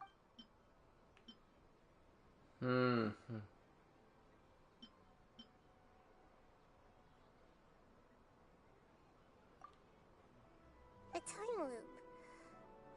You've given similarly wrong answers in the past. A pity. Still the wrong answer? Paimon thought that made a lot of sense. It feels like time's just repeating itself. There's more to it, there's Simple more to it, time there's loop more can't to it. explain some of the phenomena. You two are still missing a lot of information. Unfortunately, I can't give you any more hints. That's fine, that's fine.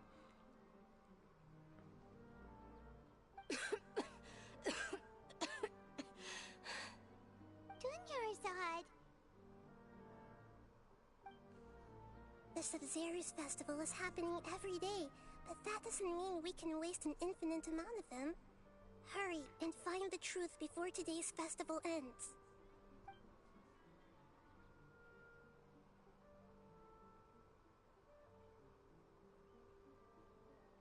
Let's think about our current situation. To save Dunyarzad, we have to escape the samsara of the Sub-Zero's festival. And to do that, we need to figure out what's happening. The truth. Nahida rejected the idea of a time loop, so we must have missed something, right? Paimon's memories say that we've already done this many times, but let's go talk to people again. It's more productive than sitting here and scratching our heads. Why don't we start with those stall owners?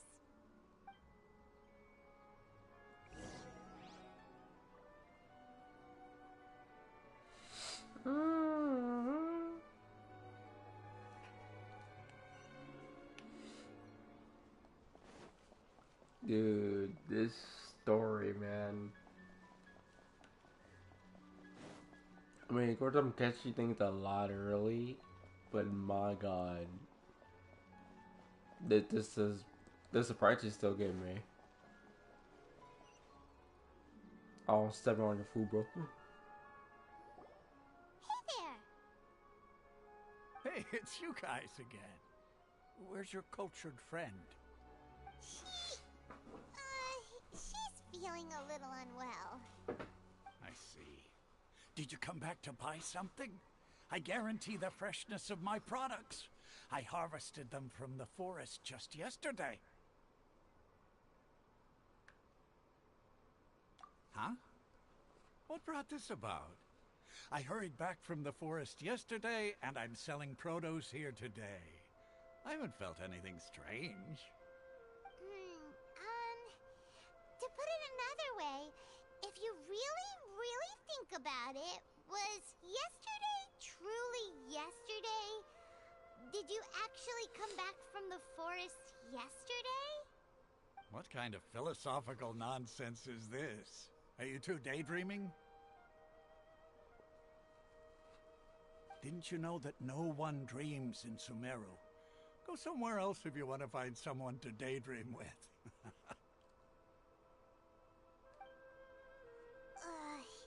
He actually has a point. Is this a dream? Is everyone dreaming?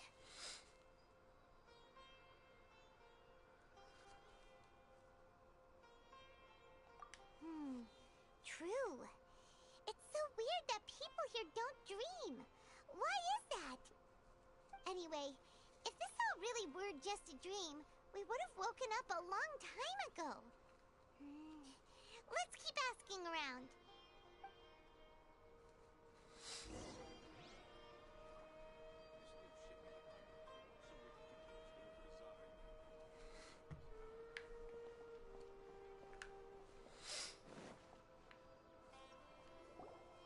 Oh, it's you two. Was my divination so accurate that you felt compelled to compliment me in person?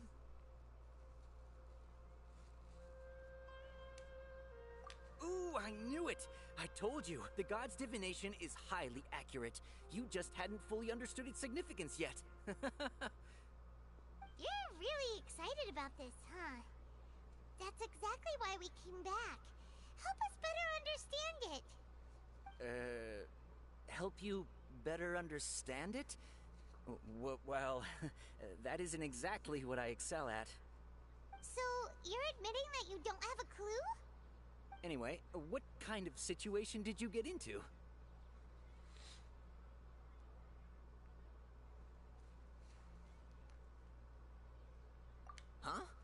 Hold on a second. I thought you guys just lost your wallet or fell for a scam. What you just said, are you serious? Does that kind of thing actually happen in real life? Paimon knew you weren't going to believe it. Marvelous. Truly marvelous. I believe you. Recall the interpretation of your divination. The moon, illusions, and lies. It really felt like an omen.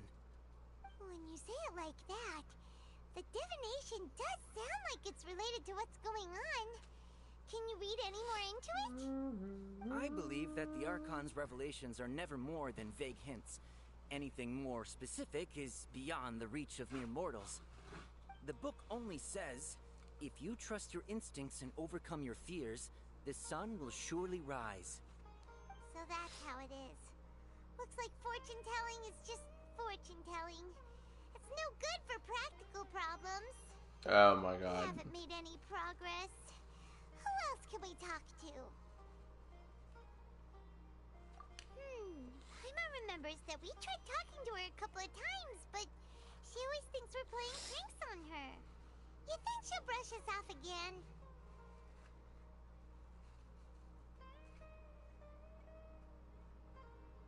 Yeah, if we tap into Dia's strong sense of responsibility as a mercenary, then she'll definitely take us seriously. At this time of day, Dia's probably just finished beating up those kidnappers. Let's go find her.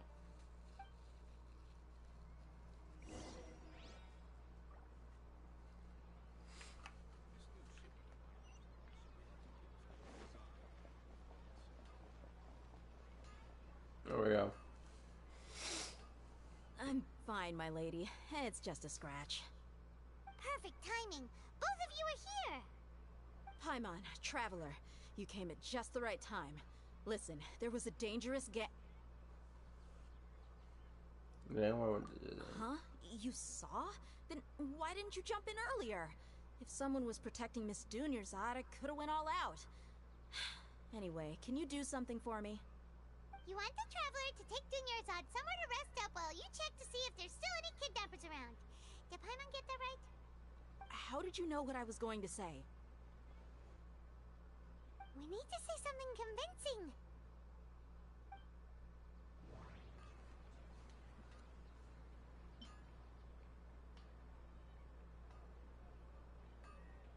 Dia sold her greatsword to raise additional funds.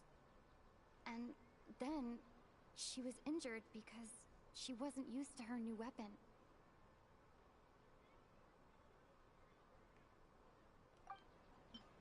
My mind feels exhausted even though I haven't done too much thinking. The moon, illusions, and lies. People in Sumeru don't dream. What a strange phenomenon. Dia sold her greatsword to raise additional funds. And then she was injured because she wasn't used to her new weapon. Tell her, Traveler!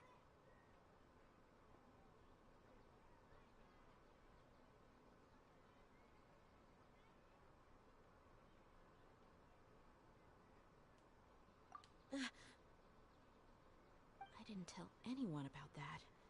Including Miss Dunyarzad. You couldn't have known. And just now, you literally took the words right out of my mouth. What's going on? Alright, so this is the situation.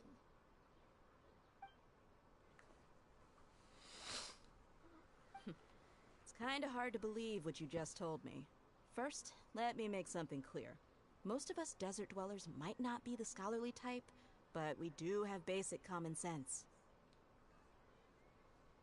She's quieter than usual. Uninterested in anything and really gloomy. Yeah, she isn't the same as before, but her parents said that this is how she was like at first. Huh? At first? I don't quite understand what you're all talking about. I'll go rest on the bench over there. My lady, are you angry?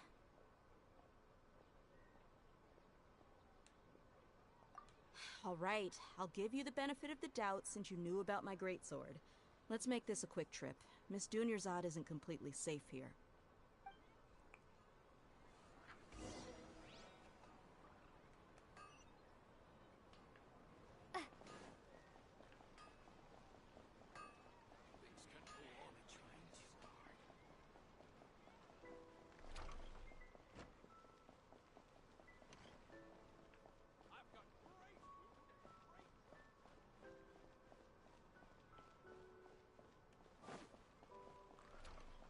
I'm being very quiet right now. I just not realized I have not said anything. I'm just so focused into the story. Well, like, dude, I'm like in detective mode right now. Like, dude, I'm trying to figure this shit out. What's going on?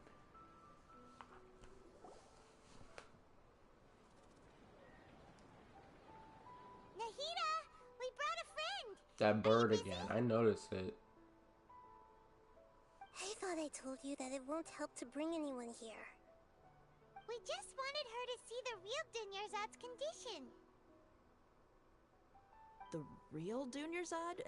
Where and who are you talking to? You can't see her. I get it. I told you that you two are special. Other people can't see me or Miss Dunyarzad here.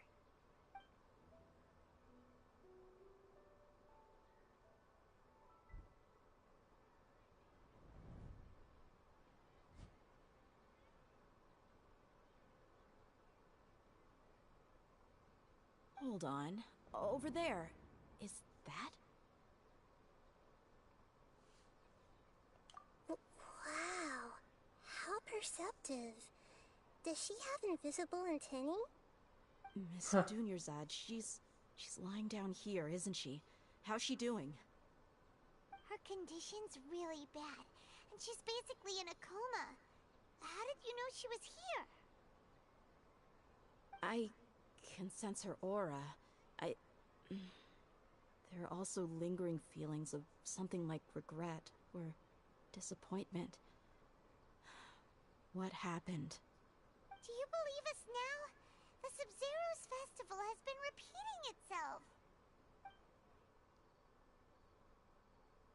So, you think the sages are behind this? Yeah, they've always been against us. Wouldn't surprise That's me what if I'm they're saying. using That's the Akasha to like when you intentionally said repeat those the words, I'm like, Sub-Zero's okay, festival as a wait a sick minute. joke. That meant something. You have a point. Aside from the Dendro Archon, the Academia's sages are the only ones in Sumeru who could pull off something like this. Maybe there's more to the Akasha than we know.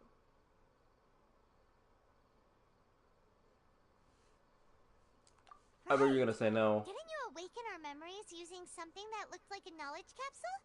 That means you must know something about the Akasha. The Akasha relies on the power of a gnosis to operate, as it is the manifestation of the God of Wisdom's power. It compiles the wisdom of the entire populace, and it grants knowledge to the people. A gnosis could do that? No wonder the Akasha is so magical. It's being powered by the gnosis of Sumeru's Archon. So, this Nahida you mentioned, what did she say? She said, and Paimon quotes, "The Akasha relies on the power of a gnosis to operate, as it is the manifestation of the God of Wisdom's power. It compiles the wisdom of the entire populace, and it grants knowledge to the people." Are you? Compiles the wisdom of the entire populace and grants knowledge to the people. Wait. What's up, bro? I get the grants knowledge part. That's what people have always used the Akasha for. But compiling the entire populace's wisdom? How does that work? Did she mean that the sages enter new knowledge into the Akasha? Doubt it, yeah. Oh, yeah. That sounds about right. What do you think? Here we go again.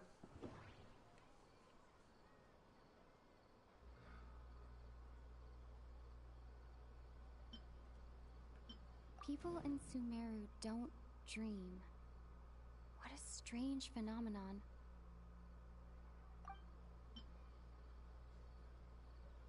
Okay. Nahida said, the Akasha relies on the power of a gnosis to operate, as it is the manifestation of the God of Wisdom's power. It compiles the wisdom of the entire populace, and it grants knowledge to the people.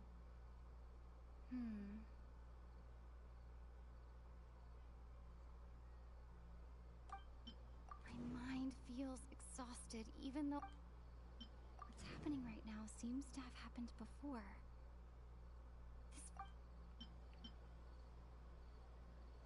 People in Sumeru don't dream. What a strange phenomenon. That doesn't sound right. I need to care. Okay. Okay.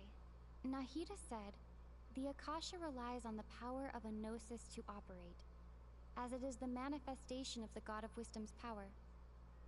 It compiles the wisdom of the entire populace, and it grants knowledge to the people.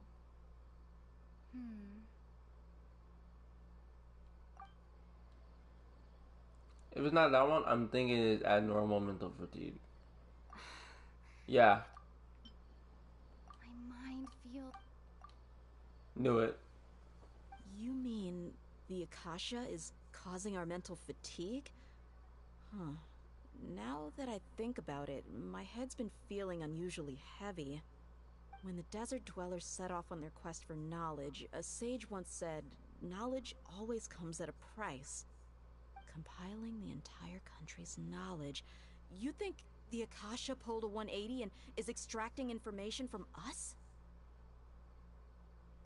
Who knows? The Akasha can put knowledge into our heads, so who's to say that it can't also poke around in there? We don't know any specifics. What's the point of doing something like that? Just think about it.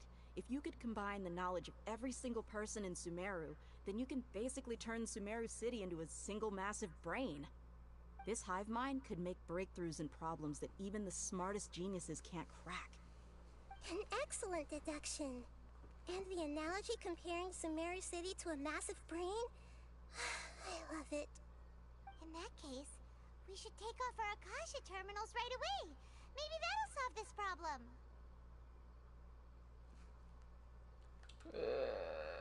Yeah.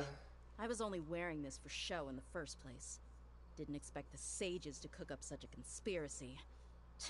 Mark my words. When this is over, I'm getting evidence and exposing this whole thing to the public. How does everyone feel? Huh? What is it?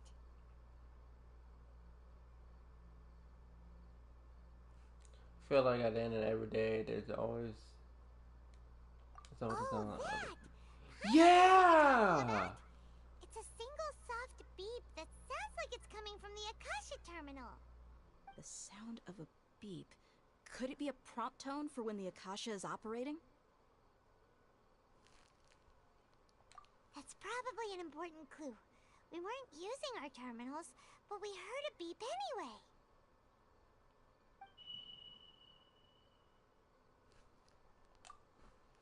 Traveler, did you hear that? I heard it too. Our ears aren't messing with us. There was definitely a beep, but it sounded like it was coming from inside my head. We took off our Akasha terminals.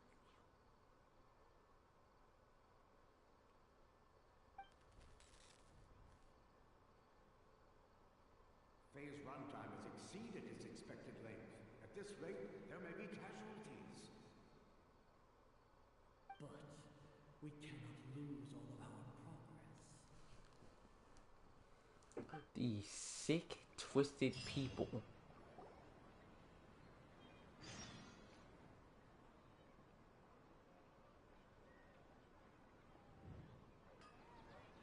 Gone.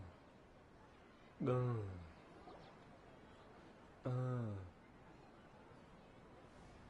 Break it out!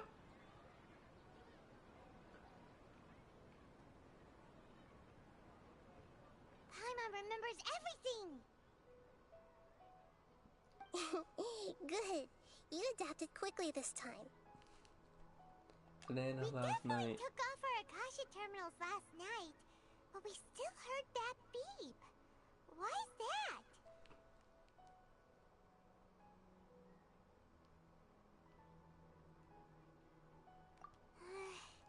But now we can at least confirm one thing.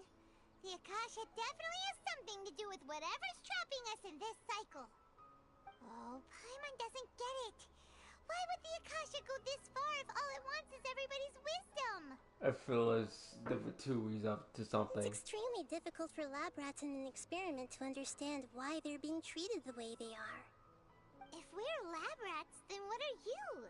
Nahida, you've never told us anything about yourself. She is the Archon. I guess I'm the moon. The moon? Wasn't that the result of our divination? Anyway, knowing who I am won't help you get closer to the truth, so you should focus on other things. Don't get distracted and miss any clues. Okay then. Dia helped us a lot yesterday, so let's go find her. If Paimon's reading the time correctly, those kidnappers should be showing up soon.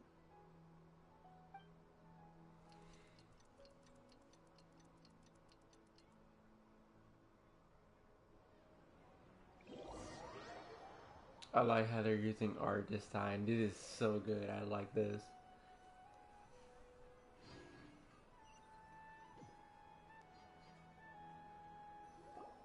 Ah, there you are. I've already taken care of those kidnappers. My lady, did you get hurt? Dia? What's wrong? Why are you both gawking at me like that? You didn't get hurt this time. Huh? What do you mean this time? Why are you so surprised that I managed to get out unscathed? Those kids were amateurs. Aren't you still getting used to your new... Shh! How did you know about my greatsword? I haven't told anyone about it. Please, don't tell Miss Dunyarzad. So Dia's lost her memories after all. Anything strange? You already know that I got a new greatsword.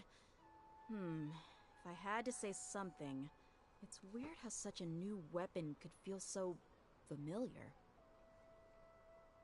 It's as if I've already used it to fight a countless number of battles. You're saying that although you don't remember using it, your body feels like it does? That's right. Both mercenaries and warriors heavily rely on muscle memory. Only knowing the theory of battle won't get you anywhere. Traveler, what do you think?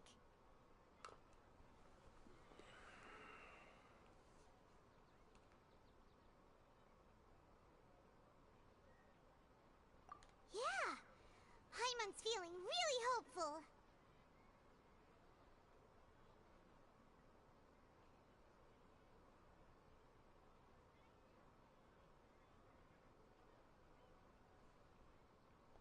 Oh, you're right!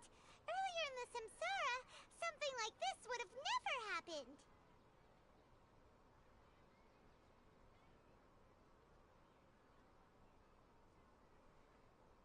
I have no clue what you two are talking about, but it's still dangerous here, so... So you want us to take Dunyarzad somewhere else to rest while you check if there are still more kidnappers around, right? How did you know what I was gonna say? Can you read minds? Forget it. Go and do your thing. Huh.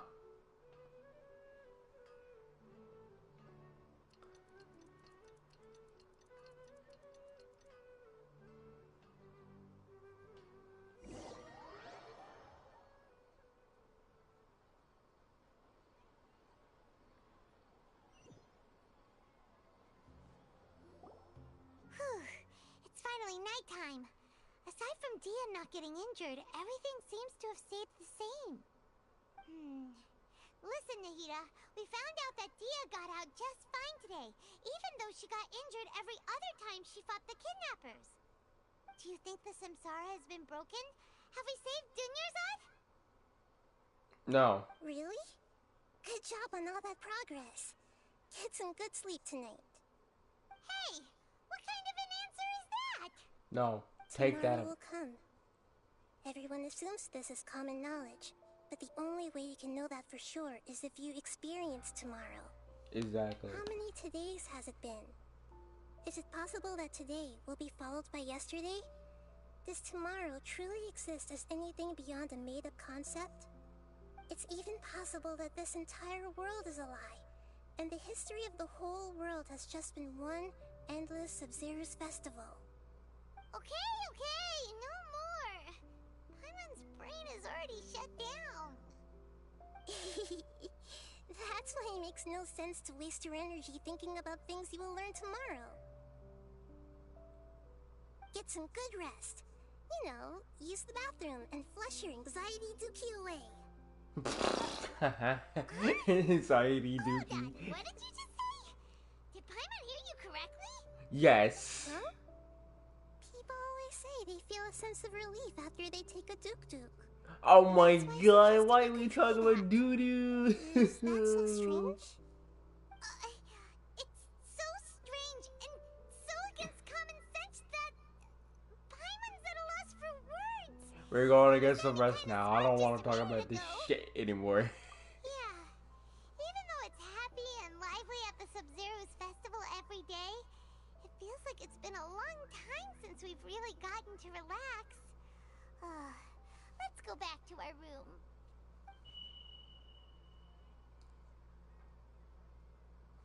Continue the harvest. Compared to what we stand to achieve, these sacrifices are trivial. These sacrifices are trivial. They must die.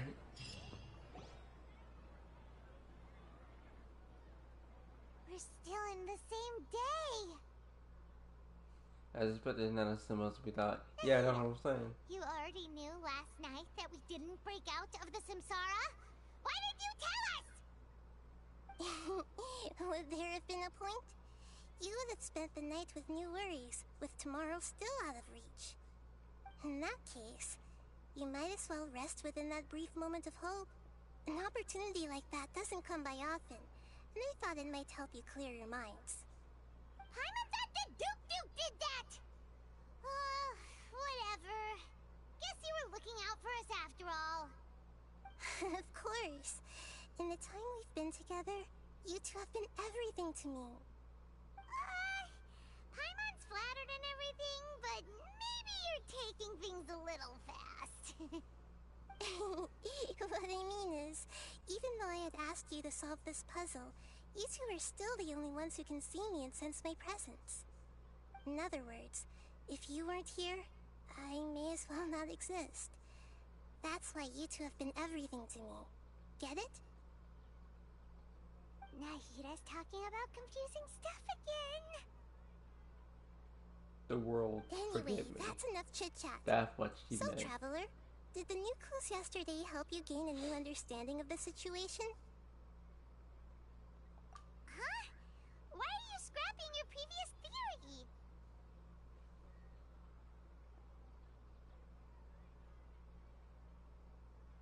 Oh yeah, you're right! Gosh, how did we not notice that? In a simple time loop, people's physical conditions should also reset. So, what's your new hypothesis?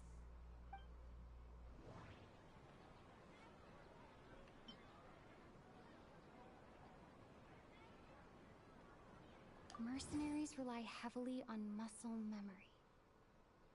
And Dia was able to use her experiences to avoid injury in later samsara cycles.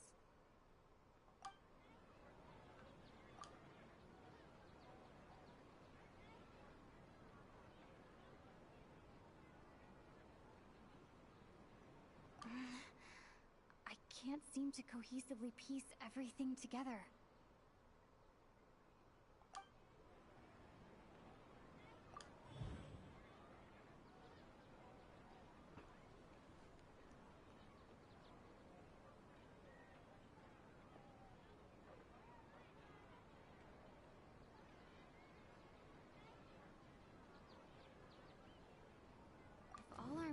of a day are erased at the end of that day, then we would unwittingly relive that same day again and again.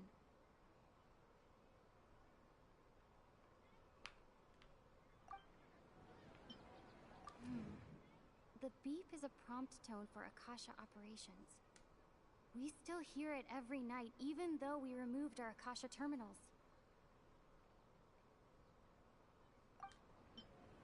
Okay, Nahida said, the Akasha relies on the power of a gnosis to operate, as it is the manifestation of the God of Wisdom's power.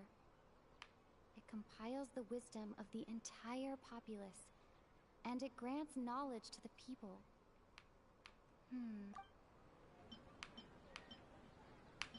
The moon, illusions, and lies.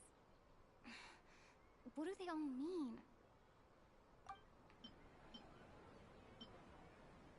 If all our memories of a day are erased... Oh!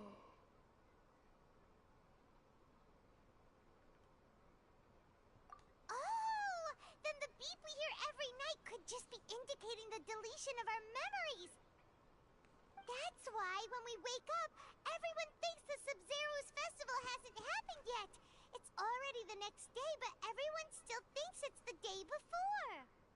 But muscle memory can't be erased. That's why Dia has been getting better at using her greatsword. Now everything makes sense! A brilliant deduction.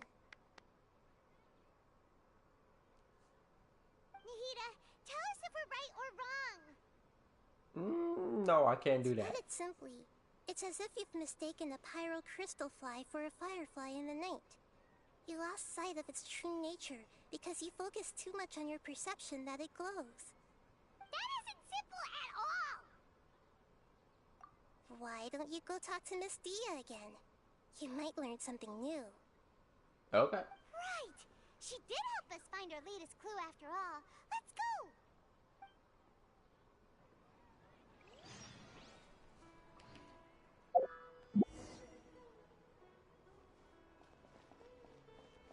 I will pull for her.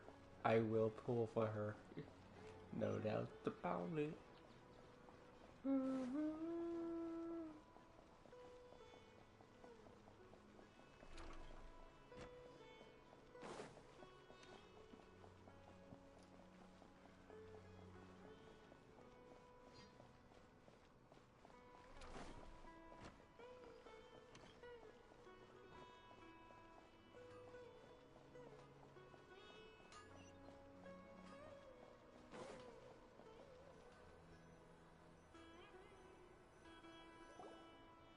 There you are. Really took me a while to find you. As expected, Dia also didn't get hurt today. Get hurt? Why would I? Don't underestimate me. Well, you're still getting used to your new greatsword. Huh. Truth be told, I also think it's pretty strange. It just suddenly felt so familiar in my hands and... wait a second! How did you know I got a new greatsword to begin with? I didn't tell anyone about it. Traveler, could you explain the situation to her today? Paimon's gotten a little sick of doing it.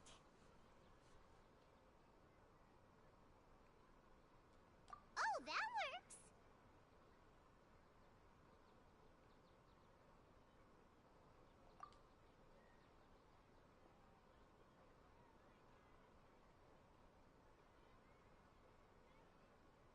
What happened to you guys while I was gone?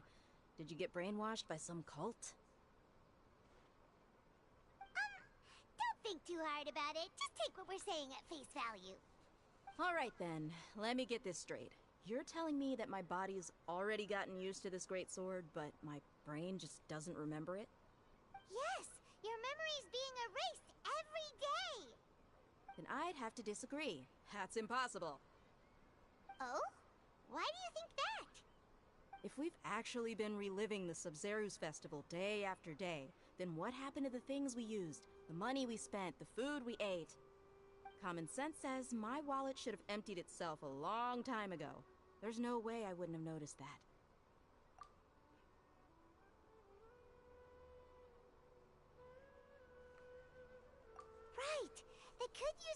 Akasha to record what everyone did that day, and then use the city's resources to replenish everything.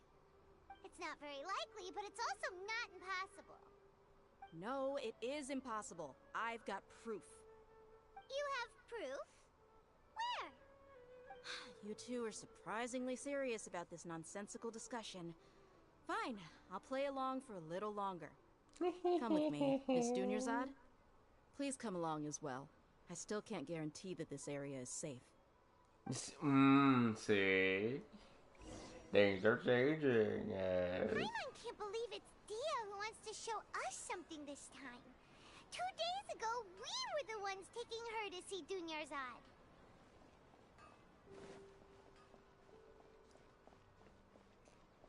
Oh yeah, we mind game in here.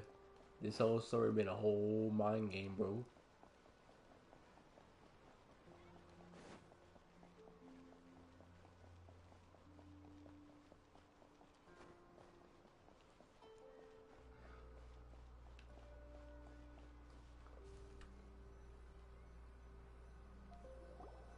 This is it. Huh? This is a wooden training dummy. What about it? See those marks on the dummy? Those are the result of several days' worth of practice. Let's say the sages didn't replace it every day. Shouldn't it be hacked to pieces by now? That's true, but what if they did? Then the sages would have had to reproduce every mark I left during previous training sessions. I'm a professional fighter. My martial school has always emphasized the importance of refined control. The force, angle, and entry point of each strike is calculated and deliberate. That's why I remember every mark on the dummy, as well as my state of mind as I made each strike. It's just as they say, each swordsman has their own unique style, and even the same swordsman can't make the same cut twice. It would be impossible to copy these marks. Is it really impossible? What if they use some fancy machine to carve every single mark? People often say that a camera's photo can never replace an artist's painting because the former has no spirit to it. The same thing applies here. At a mere glance, I can differentiate carved marks from the results of combat training. That makes sense. Or does it? Who knows?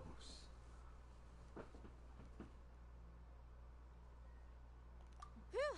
Hope that cleared things up for you. Hey, is this that new brain exercise game that's been super popular with the scholars lately? It's surprisingly fun. Oh my god. Anyway, it's getting late. So adorable. I should escort Miss Dunyarzad to Nilu's stage. See you later. Well, back to square one. Is our memory deletion theory also wrong? But at least we've reached some other conclusions in the meantime. Yep, that's true. So, can we think of any new ideas right now? Strange? Paimon feels like everything's been strange lately. Huh? Yeah, how come we never thought about leaving? You're right! It's really strange how we never thought of such a simple solution! Many things should become clear if we can confirm the flow of time outside of the city. Paimon can't believe it!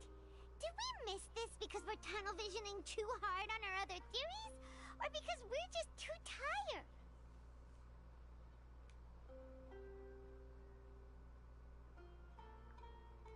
How about we go back and ask Nahida? Maybe we've forgotten something about leaving the city.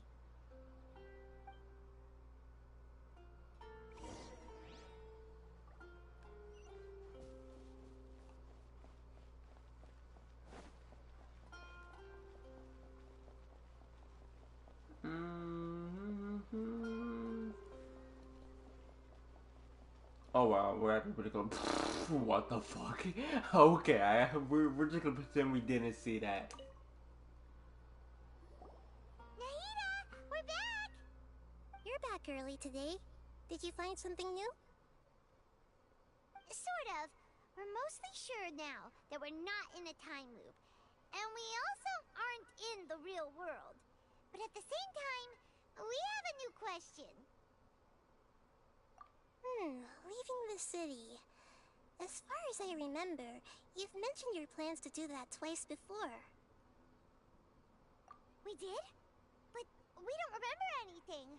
What happened after we talked about those plans? What did we say when we got back? She's not gonna tell us everything about that. I don't think you ever actually told me what the outcome was. Oh, it's probably more accurate to say that both times you never came back the whole night. But you two sometimes stay out the entire night anyway, so at the time, I didn't think too much about it. It is true that sometimes we lose track of time during our investigations. Before we know it, it'll already be the next day. But still, neither of us remember anything about leaving town. Really? That's kinda strange. In theory, I should have already awakened all your memories. Alright, probably getting it wrong. Yep, something here's definitely fishy. Let's get to the bottom of this tomorrow. Okay, I get it.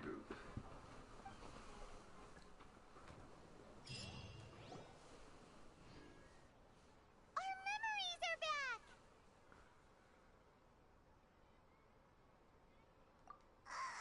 About that. Well, where should Paimon begin? Alright, Paimon, speak up. Traveler, aside from your memories that were just restored, I have another message for you. Listen to it and you'll understand. Okay. Can't go back. There are countless spaces here. Our Sub-Zero's festival in Sumeru City is just one of them.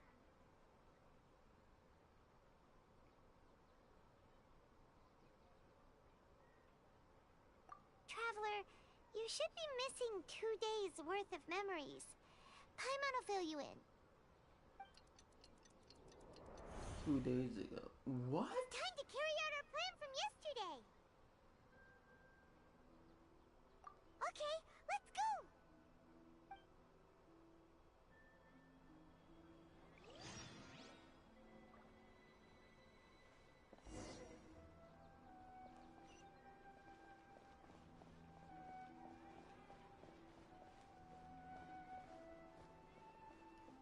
Another thing I want to point out. Dude. No, I have to write that.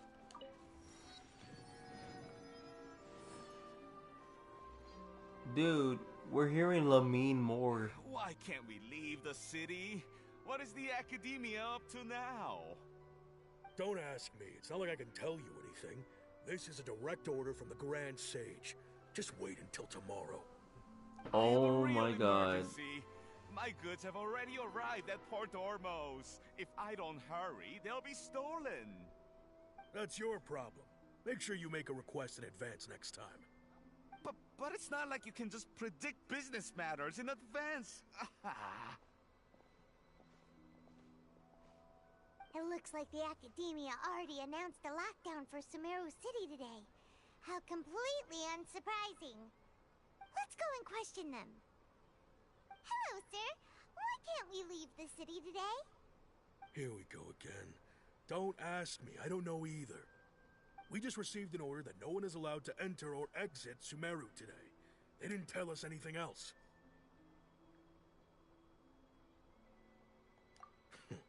Angering me won't get you anywhere. If I had that kind of insider info, I would have left this stupid post long ago. It looks like he really doesn't know. If we can't get anything out of him, let's take matters into our own hands. Why don't we climb over the walls? Those guards can't be everywhere at once. This is a good spot, and the guard hasn't noticed us at all. Let's hurry! Paimon, stay here. Why? Are you going to leave Paimon behind?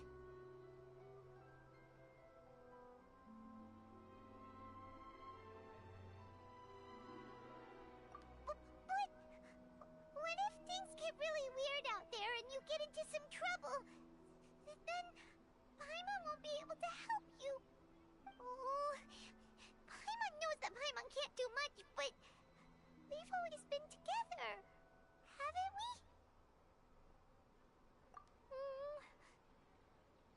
Okay. Paimon will wait for you. Good girl. Promise Paimon that you'll come back as soon as possible. Just a quick look.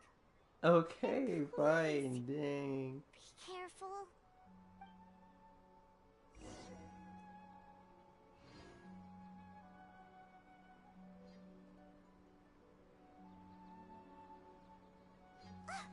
Memories!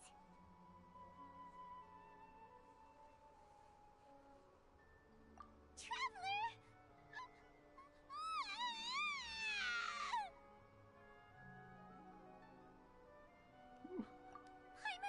Paimon would never see you again!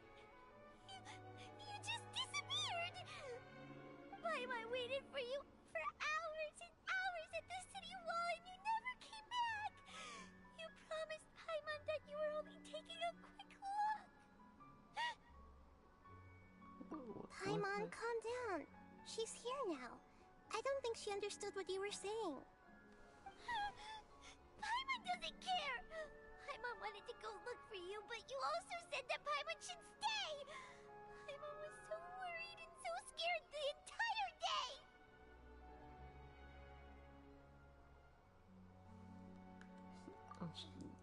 Oh my god. Oh my god. No, dude. This is... Oh. Oh my god, no. Okay. Paimon will forgive you. The most important thing is that you didn't actually disappear. Oh, Paimon was so scared that you had gone into another world. Okay, Paimon, can you tell us your perspective of what really happened yesterday? I see. Using two people's different perspectives. After that, you left the city. Paimon kept her eyes on you the whole time, but then you disappeared in an instant.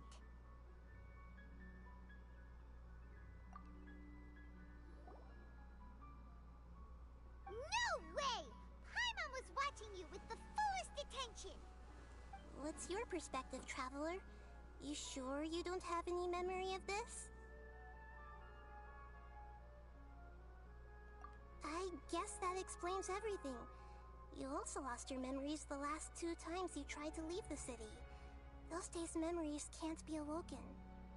So, if we leave the city, our memories will be completely erased?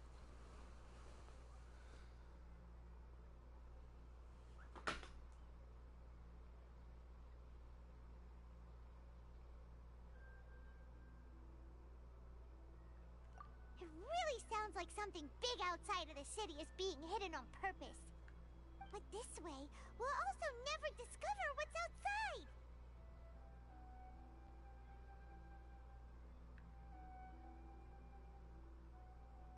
Something like a message? But how can we send it back? Don't look at me like that.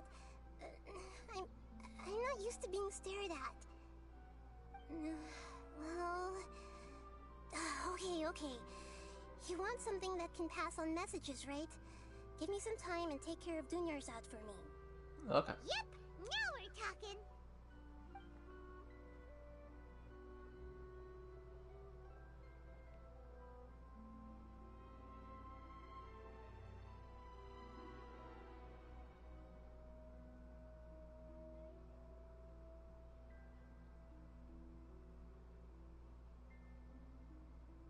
Dang, we must have been waiting a long time. I'm done. Here you go. What? Isn't this just an Akasha terminal? No, she tinkered I made some with it. little changes. Akasha terminals are already capable of sending messages. I just tweaked it so that it could connect to any node. To make something like this? Nahida, you really know the Akasha like the back of your hand. Anyway, we can use this now to record a message, right? Yep. I'll help you save the messages. It should be pretty easy to use. I just can't guarantee the user's status and signal coverage when they're outside the city. We'll never know until we try. At least we're taking the initiative now. Let's go then. Let's expose those sages. All right. Paimon isn't as worried about being separated since it happened once yesterday. But Paimon still isn't happy about it. See you tomorrow, Pilot. Okay. See you tomorrow, Traveler.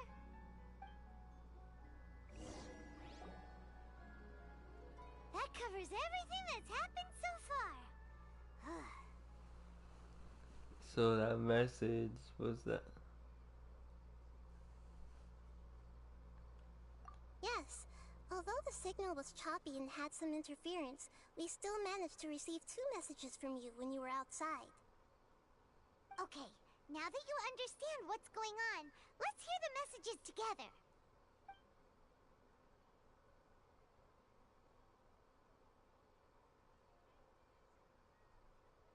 Can't go back. There are countless spaces here.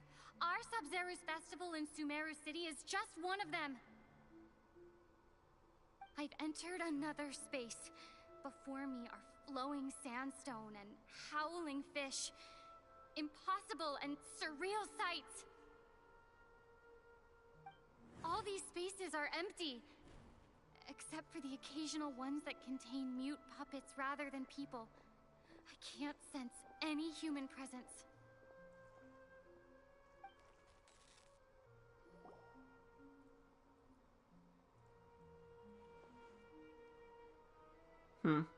That pose again. That's one Why I said heck of again? an info dump. Whatever.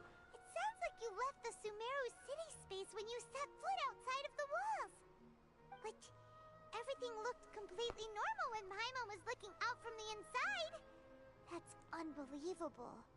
And if we take your word for it, the other spaces all had very weird contents. There's another part here. We only received it last night. These spaces have been disappearing, one after the other, absorbed by something like a sun in the sky. And now, even the final space has also disappeared. Behind me, a lot of spaces just appeared again from thin air. I get it now. Those spaces are actually...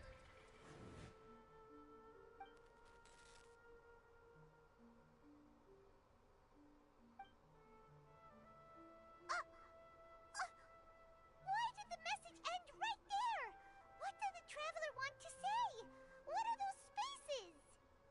Probably because yesterday just happened to end at that moment.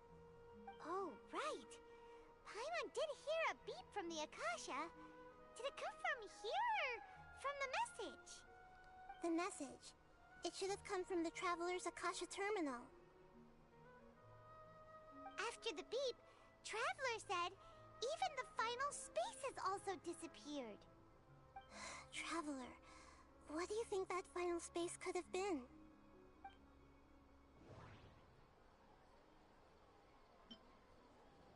Was that space actually the real world? But wouldn't a real space just randomly disappearing like that be catastrophic? My impression is that each day in this samsara only ends at the sound of that beep from the Akasha. All the bizarre spaces I saw outside the city had one thing in common: a lack of human presence.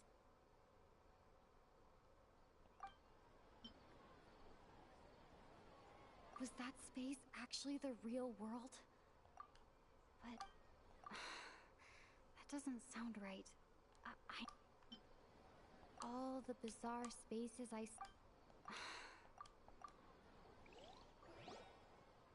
That covers everything that's happened so far.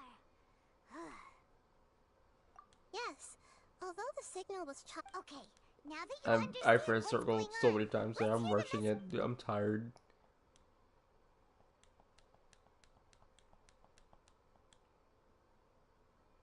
can't go back. There are countless spaces here. Our Sub-Zero's festival in Sumeru City is just one of them. I've entered another space.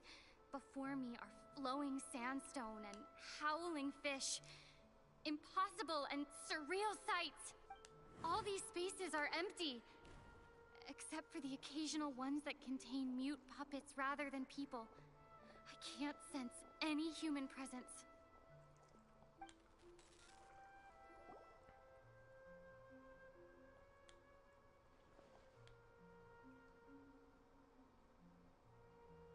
That's one heck of an info dump. It sounds like you left the Sumeru city space, but there's another part here. These spaces have been disappearing, one after the other, absorbed by something like a sun in the sky. And now, even the final space has also disappeared. Behind me, a lot of spaces just appeared again from thin air. I get it now. Those spaces are actually...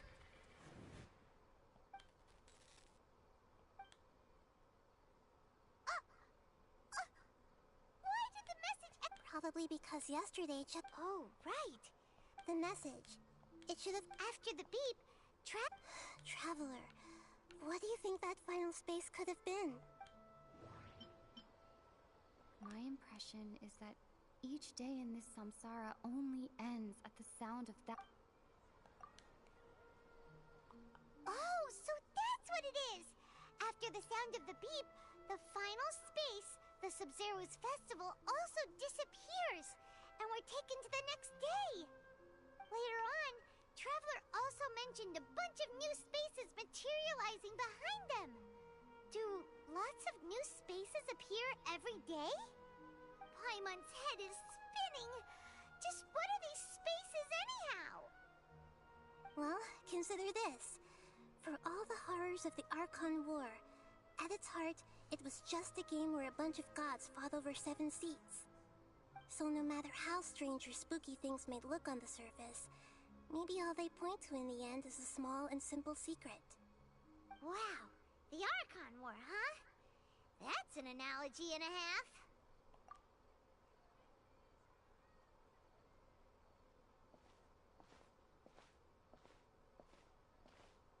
Hey, where are you going?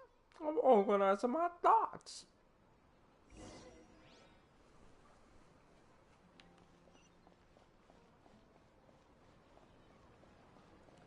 Jesus, dude, this is one hell of an info dump.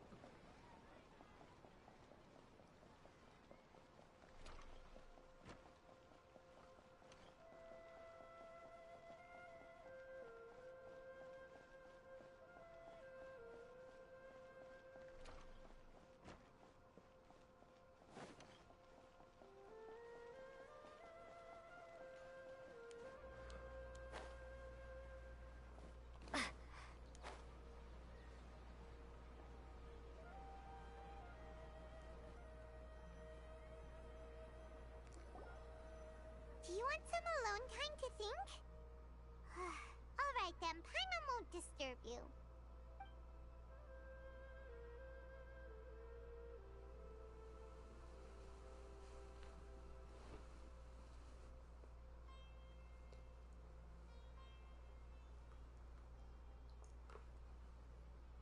The dance of Sub-Zeros is about to begin.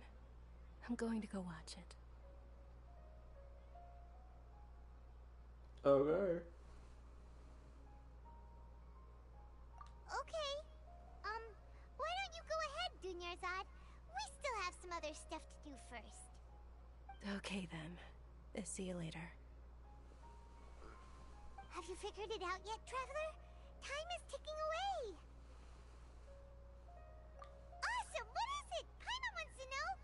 Oh, Jesus. wait, no. Hold Let's on, meet up with Paiwan. Mectro I said I think I know what the answer is. Doesn't mean I time know we're if gonna that's get the to the right truth. answer or not.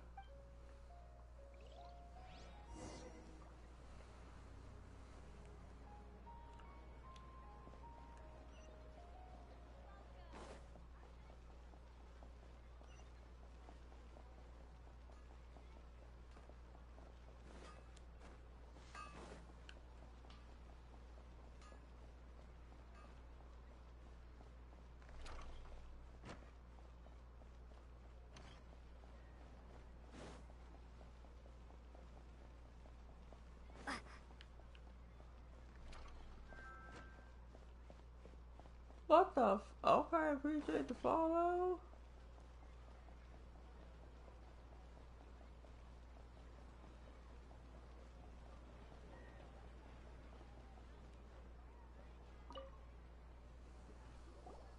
You're back! I've been waiting forever for you two. Judging by the looks on your faces, are you ready to take your Sub-Zero's exam and graduate from the festival? Okay, here we go. Okay, first off, have you discovered the hidden truth?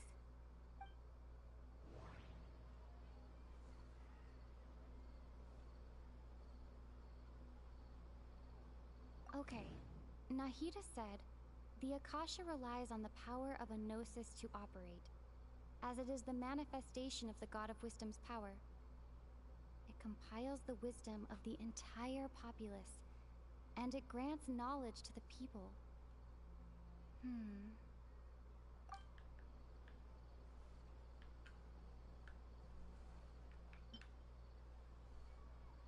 I've already experienced the Sub-Zero's festival many times, and the day of the festival seems to be in a perpetual samsara.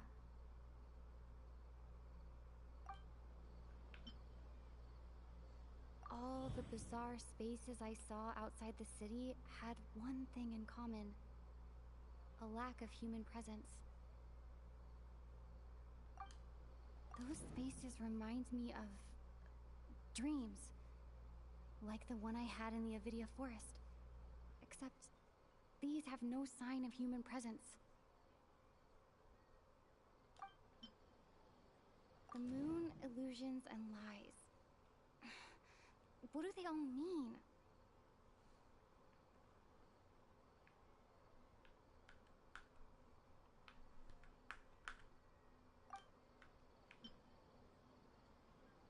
People in Sumeru don't dream. What a strange phenomenon.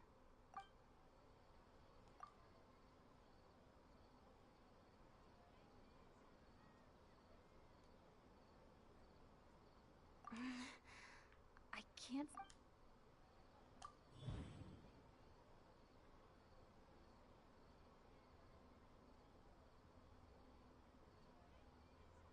We are all in a dream. It isn't that the people of Sumeru don't dream. Rather, the Akasha is taking their dreams from them. People in Sumeru think they don't dream, but the truth is the Akasha steals their dreams without them knowing it. Dude, that's so with low. no human presence are stolen dreams without their host. That would explain why they sounded so weird when she was trying to describe them. Huh. So people in Sumeru do dream after all. In fact, we're all in one big dream together right now. Correct answer. Now, how did you conclude that the Akasha is capable of this?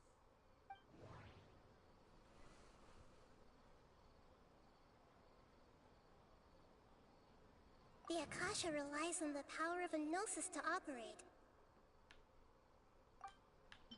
It is the manifestation of the God of Wisdom's power. It compiles the wisdom of the entire populace, and it grants knowledge to the people. It compiles the wisdom of the entire populace. That doesn't... Oh, okay. Those dream-controlling creatures in the forest also get their power from the Dendro Archon, right? That would explain why the Akasha has the ability to control people's dreams, too. But is stealing everyone's dreams really how the Akasha compiles their wisdom? Isn't there anything more to it than that?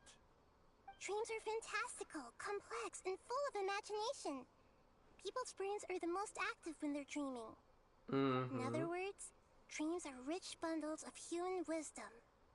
So in other words, the complete opposite of how Hypatia understood it.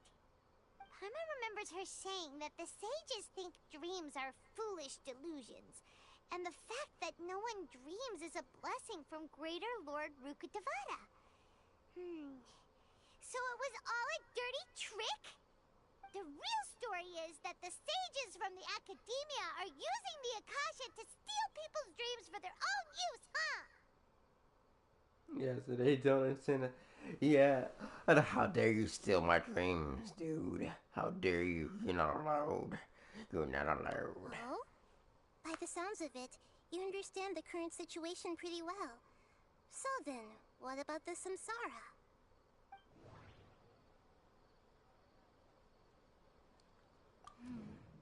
The beep is a prompt tone for Akasha operations.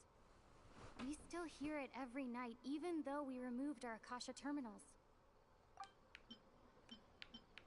We've already experienced the Sub-Zeru's festival many times, and the day of the festival seems to be in a perpetual samsara. My mind feels exhausted. Grand Sage said, go celebrate the birth of that god to your heart's content. Did he mean something?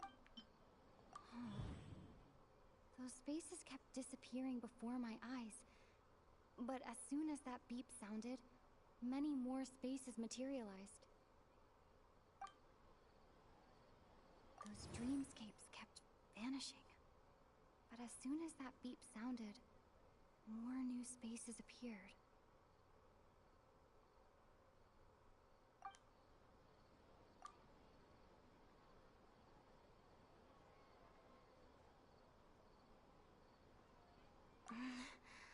I can't seem to cohesively piece everything together.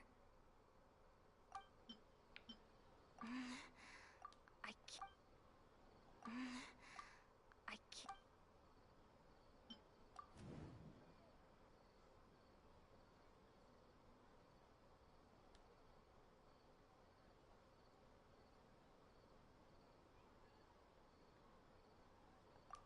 Correct. The Akasha is keeping each person's brain in a constant dream state, but also separating their consciousness from their own dream. Their disembodied consciousness is placed inside the collective dream of the Sub-Zeru's festival along with everyone else's, while their now vacant dreams are harvested by the Akasha. No one is any the wiser as another day passes in the dream, and so begins another samsara cycle. People wake up to yet another dream about the Sub-Zeru's festival. The dreams that belong to them are once again harvested by the Akasha, and so it continues. So, this is like a dream factory, and the Akasha is a dream harvesting machine. Did Paimon get that analogy right? Very good, Paimon. Using analogies well is an excellent habit to get into. Okay, so that beep we keep hearing is actually from our real-life Akasha terminals. Taking off our terminals in this dream doesn't do anything. Alright, last question. Who am I? You are the Dendra Archon, motherfucker.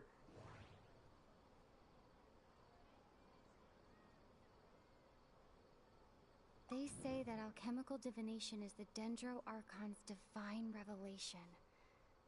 So then, if Nahida has referred to herself as the moon...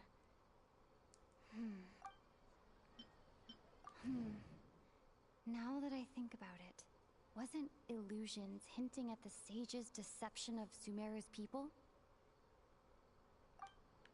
Now that I think about it, wasn't illusions a hint that we're all dreaming?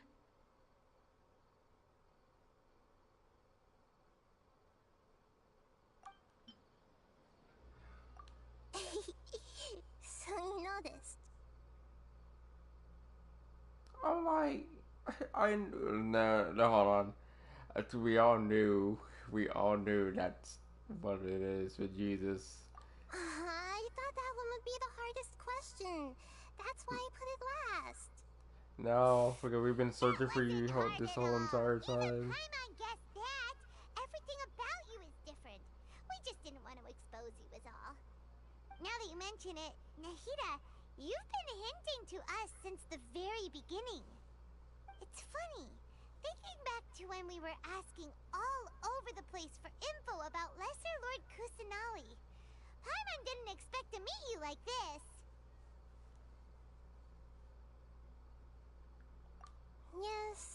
can wait until we're back in real life.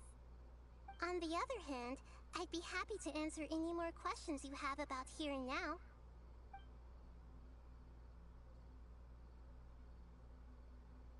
You asked me this question before. My answer was, it would literally blow your minds. Now that you know this is all a dream, this answer should hopefully make more sense. Have you heard the saying, don't wake a sleepwalker?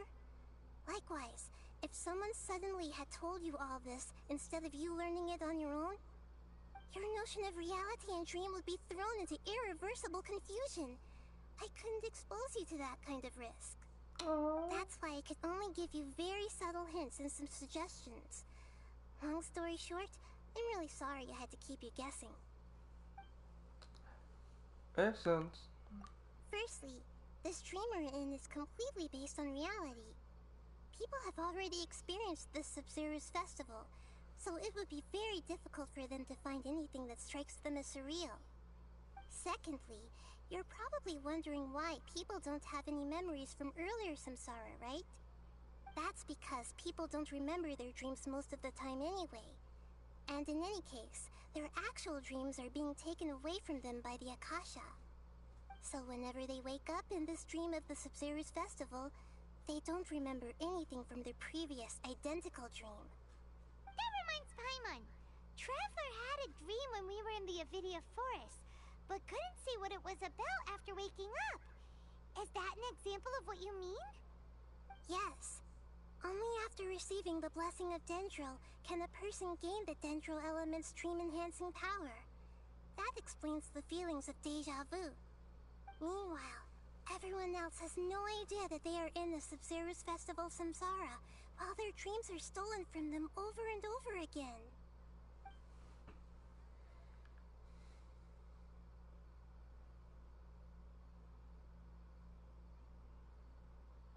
Can humans really keep dreaming forever like this? Will it ever end? And if so, when? We might say your mental fatigue has already answered this question. Eventually, there's only so much that people can tolerate. Especially those whose health is compromised to begin with, like Dunyarzad. This relentless exploitation takes an even harder toll on them. People's lives are at stake here, and nobody knows a thing! We've got to put a stop to this!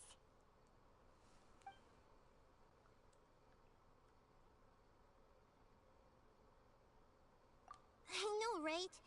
Why did they have to base this dream on my birthday? Could it really just be a coincidence? Even you don't know the reason? Wow. Now that's strange. They don't like the you. Academia sages are Well, determined at to least harvest lots of majority of them dreams in don't a like short time, you for no some matter the reason. cost. They have to be up to no good. Unfortunately, I don't know anything about it. Traveler, do you have any information?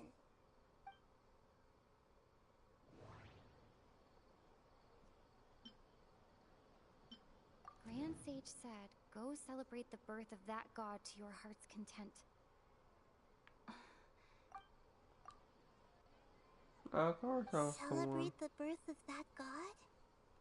Could it mean...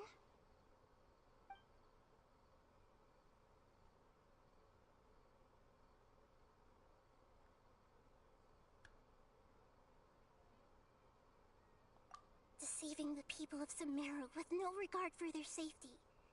No matter what they're trying to do, this is unforgivable. After we end the Sub-Zero's festival samsara, we have to look into them. How can the sages of the Academia do this behind their Archon's back? This is ridiculous! In the end, I'm just the moon. The real sun is long gone. A sun and a moon? Nahida's talking in riddles again. No, the sun was the old Archon, I'm assuming. Oh, we're out of time today. I'll tell you how to break free of the samsara tomorrow. See you then.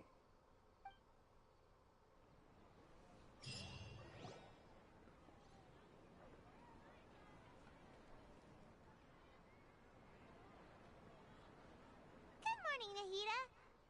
Wait. Now that Paimon everyone remembers everything, should we instead say good morning, Lesser Lord Kusanali? Don't say Lesser Lord, that's insulting. Hey, what's wrong, Nahida? You don't look too good. I'm afraid that what you're thinking right now is correct. No, she died! Did Mirzad already disappear? No way. Are we too late? The real Dunyarzad's consciousness has indeed disappeared. It can no longer endure the constant dream harvesting.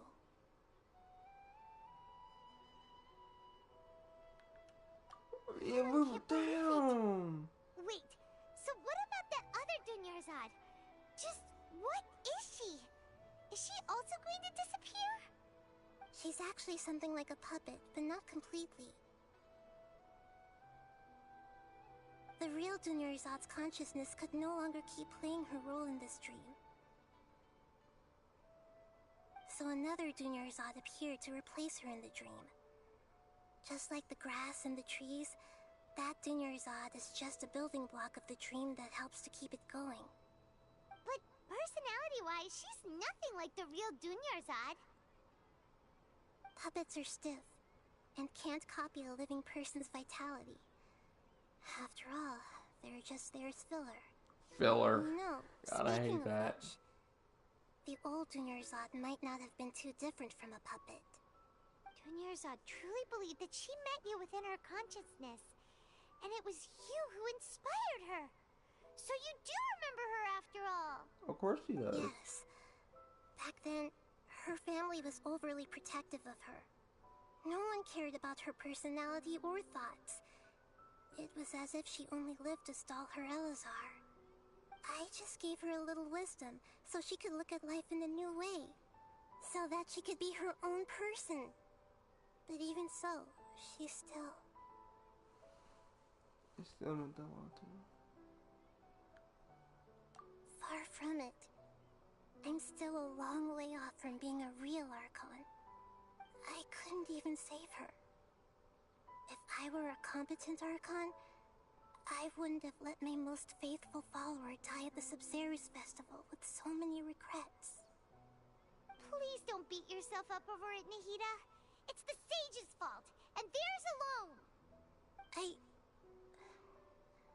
I'm not beating myself up. All I did was to rationally observe the distant real Archon. Don't be like that, Nahida. Even real Archons are still allowed to be sad.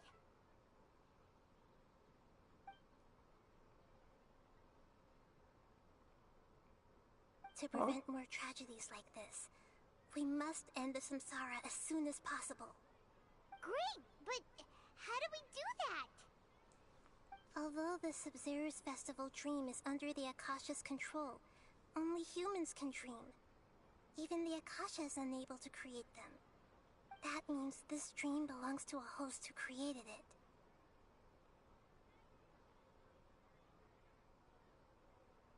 Huh?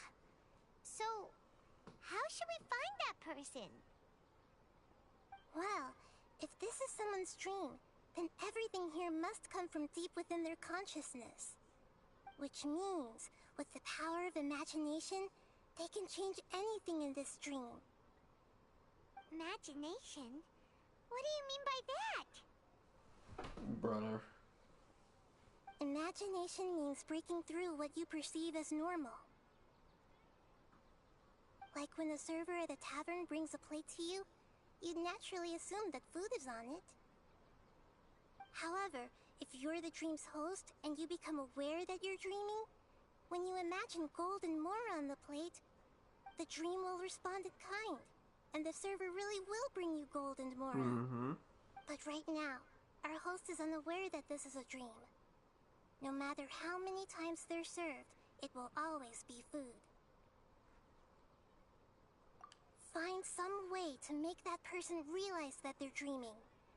Usually, once that happens, the person will wake up and the dream samsara will be broken. How are we going to find them, though? If it could be anyone, it'd be like looking for a needle in a haystack. And even if we did find them, how are we supposed to make them realize they're dreaming? After all, like you said, don't wake a sleepwalker. It's extremely difficult, yes. But the only ones who can do it are you two. Remember, everything you've achieved up to this point has all been for the sake of finding the host and ending the samsara. As for me, during this time, I'll be out of town. Out of town? Are you going to that place full of dreams where the Traveler went? Yes. I want to try something. There must still be a small wisp of possibility. No. Hurry and go. Dreams are supposed to be fantastical, romantic, and full of pleasant surprises. Unnecessary things like this samsara need to end. Paimon's still a little upset that we've come this far only for Dunyarzad to... She was such a good person, with such a simple wish.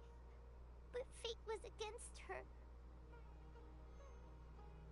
This sucks, dude. Why? Why did I have to call it? Yeah. Saving Dunyarzad is what kept us going this whole time. But we mustn't lose hope, Traveler. Dunyarzad would definitely want to see us save everyone else. So let's break the samsara for her sake. Paimon's wondering, do you think the sages would get one of their own to be the host of this dream? Feels like it would be easier to control it that way, no?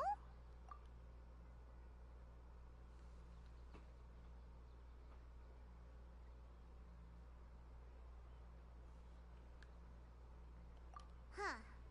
That's true.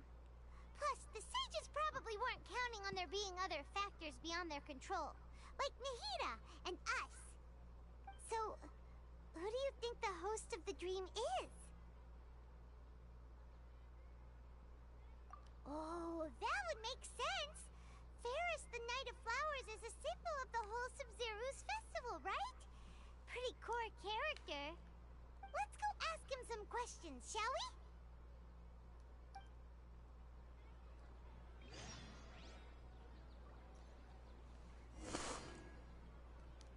Dude, rest in peace, man. Come on. That just sucks. Not bad.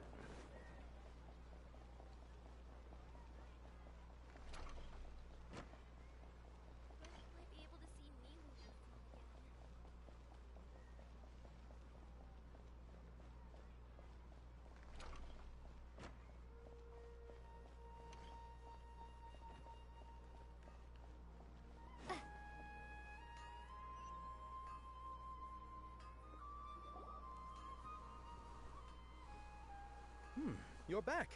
You left in a hurry last time. Everything's fine. Just, it's a little hard to explain. Would you mind taking part in a little experiment with us? An experiment? That came out of nowhere. I'm listening, though. What do you need me to do? Could you make a wish? Yeah. Make that wish, boy. You want me to make a wish? Is that a new Sub-Zeru's festival tradition or something? Less questions, more wishing! Okay. My wish. Okay. I'm a little nervous saying this out loud, but I want Miss Dunyarzad to be happy. Oh. I noticed earlier that she looked a bit down, and she wasn't really talking to anyone. She just doesn't seem like herself. She's always so gentle and kind, and all the kids love her. I've also wondered if the reason she asked me to be Fairest Knight of Flowers is because I'm special to her, or something. So, you have a crush on Dunyarzad? Oh, no! Oh, is it that obvious? After what I just said, I guess it is. No.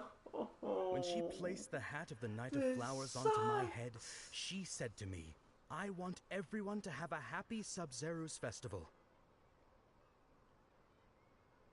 What she didn't realize was that I'm not that interested in how everyone else feels. In that moment, I just wanted to be her Knight of Flowers for the rest of my life. 50 years, 100 years, I'll serve her till the end of time. Dude, dedication, bro. Okay, yeah, that was a bit much. Felt like the right moment to get it off my chest, but that was pretty embarrassing. Speak your shit. Okay, Talk your talk. I'm ready to make my wish. I would like Miss Dunyarzad to appear in front of me right now with a smile on her face. Here goes. Please come true. I'm gonna open my eyes. Oh, you're... What? Faki? Sorry, but only one portion of Yalda candies per person. Back home you go. Oh my god, they really got us with that. Nice try, you two. Anyway, never mind. I don't need to see her appear right in front of me. As long as she's happy. Guess he isn't the host of this stream after all. Should have expected it wouldn't be this easy. Dude, I was really hoping. Seems like everyone who knows Dunyarzad loves her. But none of them has any idea that she... My lady, step back. That sounds like Dia! Oh, right. This is when Dunyarzad bumps into the kidnappers. Huh? But Dia can handle them. Hey, Traveler! No, I'm fighting. I'm gonna throw hands. Dude, I've been nothing but solving riddles.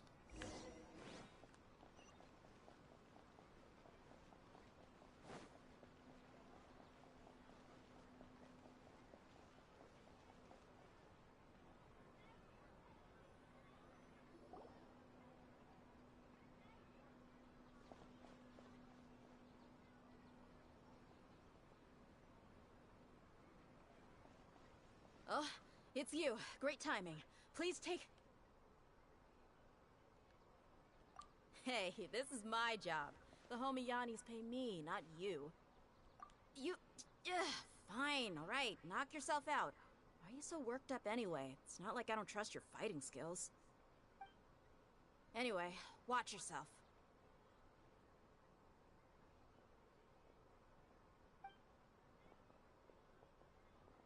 So I you get got the dish yourself out some my backup. anger. Suit yourself. You're going down. That's close enough. New punching.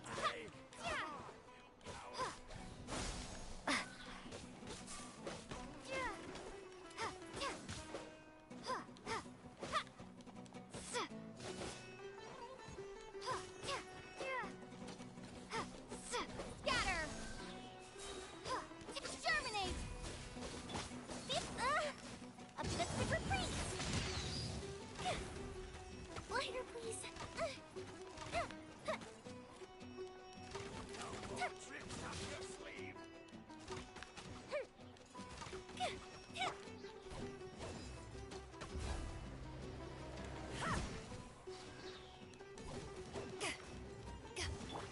Stand with me! Looking for a out of my way!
bond is strong.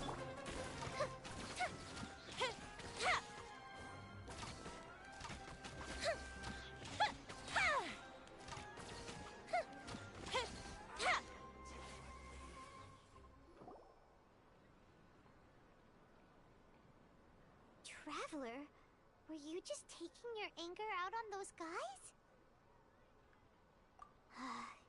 You and Nahida both. Dunyarzad wouldn't want to see you two like this. Oh, and speaking of her, Paimon just remembered something. Mm-hmm. Remember how during the first Sub-Zero's festival, before the Samsara started, we came here with Dunyarzad because she wanted to pick something up? She said it was because she had forgotten something.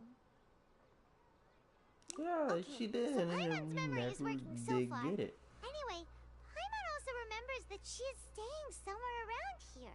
She pointed it out to us the night before the Sub-Zero's festival. Yeah, even if it's only a tiny clue, it'll probably still help us more than this needle in a haystack search.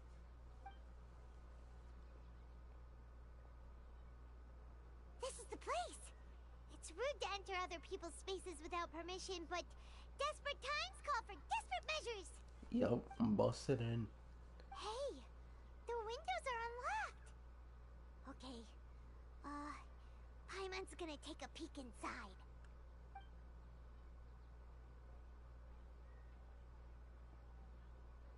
This was only a temporary residence, so there was pretty much nothing inside except this book on the table.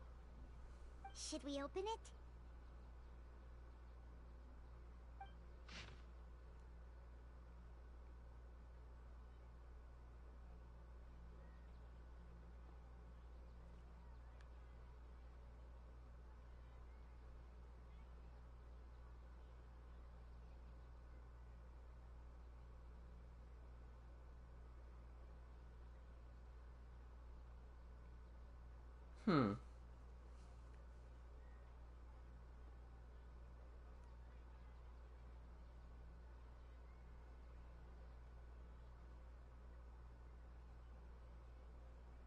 Wow. Dunyarzad wrote all of this. Sounds like she was always thinking of us even while we were away. Even though she was also busy preparing for the Sub-Zero's festival and had all her health problems to worry about. She must have wanted to give this to us as a gift on the day of the Sub-Zero's festival, right? If we hadn't found this book, we never would have known. But now that we know, we can't even thank her. Dude, this is so heartbreaking, man. Hey, where are you off to now? I'm in my feelings, Paimon. Respect it.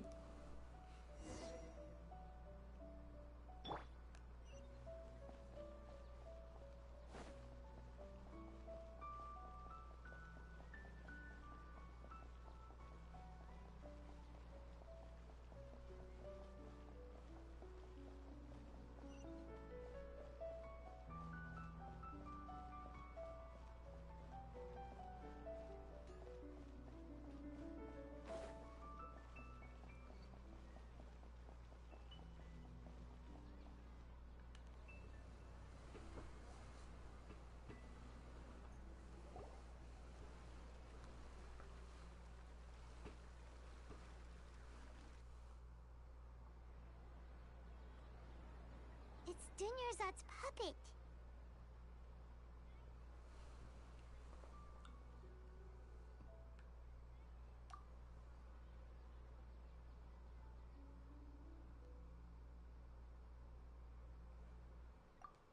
Traveler?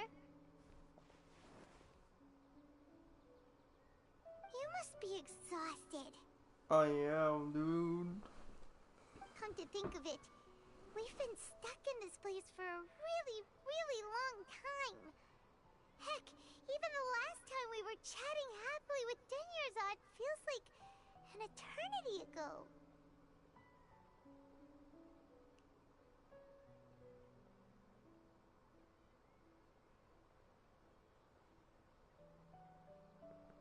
Oh my god. Dude. Reminiscing.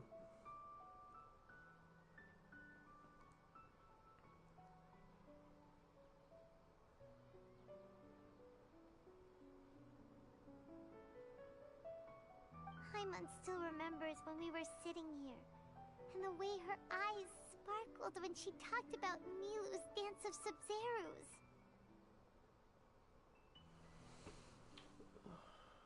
There will always be frustrations in life, but I know that the point of living is not to leave behind any regrets.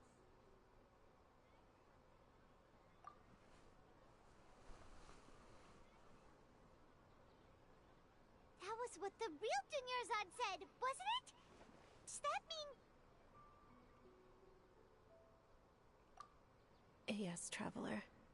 What is it? Oh, so she's still just a puppet. But just now, how come... No, What? Where are we going this time?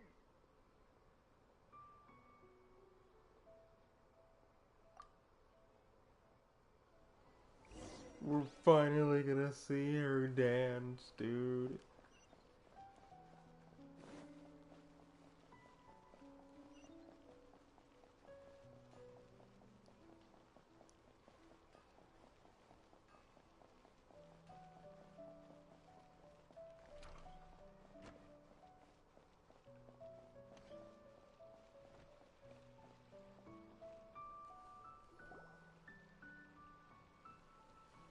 If you continue to resist, we will have to order an investigation into every single event organizer.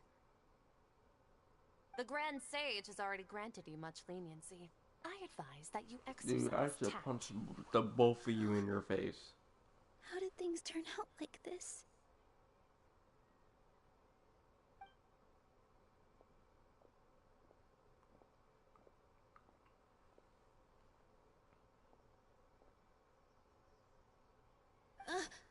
Traveler? You don't have to get involved. Nah, He's a sage from the academia. I'm getting Drag you into involved. this. Traveler. Traveler? What the heck are you doing? If you get arrested by the academia, that's another day gone to waste. Nah, not in this timeline.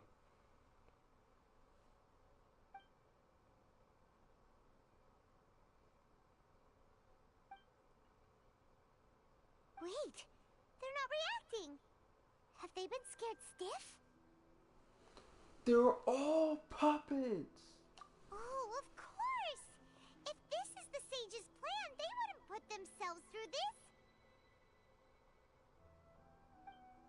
So they're just substitutes.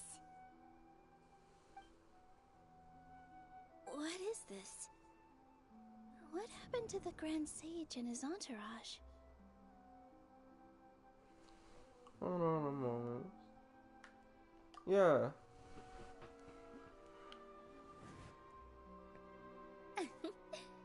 Like I said, they symbolize the goddess of flowers. It's just a shame that all the real Padisaras went extinct after her death. Those are real. Yes. The Greater Lord brought forth new Padisaras in memory of the goddess of flowers. But she ultimately could never truly replicate that beautiful shade of purple.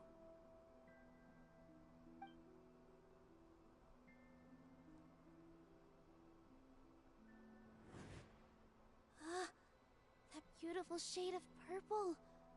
Aren't these flowers real Padisaras? Just like the ones from the legend? I didn't even notice. Dunyarzad, did you find these? But didn't you just say all the real flowers went extinct after the goddess of flowers passed away?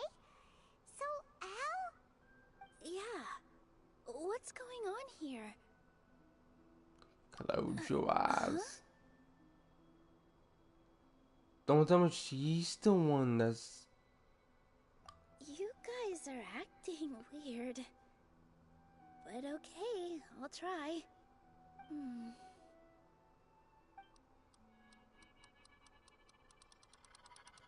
Hey!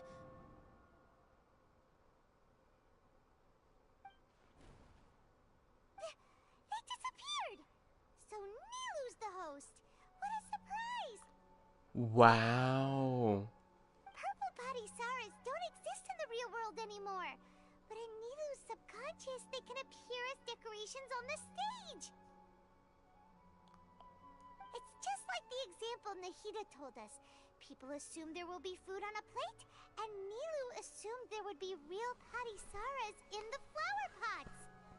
So when you saw the flowers, you instantly knew it was Nilu?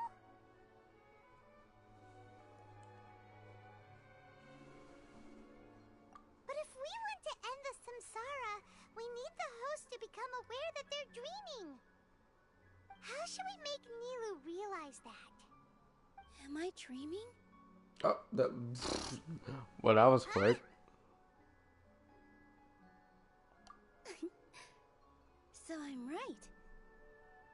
Is this Lesser Lord Kusanali responding to our celebration of the Sub-Zeru's festival? Wrong guess, but you aren't completely wrong either.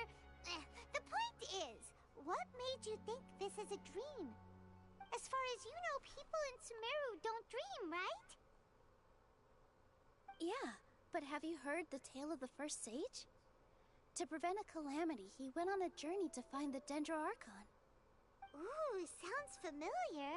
Dunyarzad told us a story like that when we first arrived in Sumeru City. So it was about the first sage, huh? Yep, but in the part you heard, he hadn't become the first sage yet. There's more to the story. His piety and wisdom were acknowledged by the Dendro Archon, and she finally gave her blessing to him. All kinds of spectacular scenes appeared in front of the first sage, as if all the knowledge in the world was being painted onto a canvas right before him. He was captivated. After who knows how long, he mastered all the knowledge he could comprehend. Afterward, he said to the Dendro Archon, "I miss my parents, my wife, and my children. I've been away from home for far too long. They must be worried." The Dendro Archon smiled. The next second, the sage found himself lying in his bed, as if he had just woken up from a dream.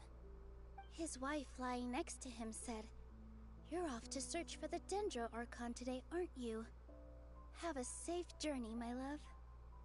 In the end, the first sage took care of many disasters in Sumeru City, and founded the Academia. What a happy ending. So, the first sage was dreaming ever since the beginning of the story? He never went on his journey?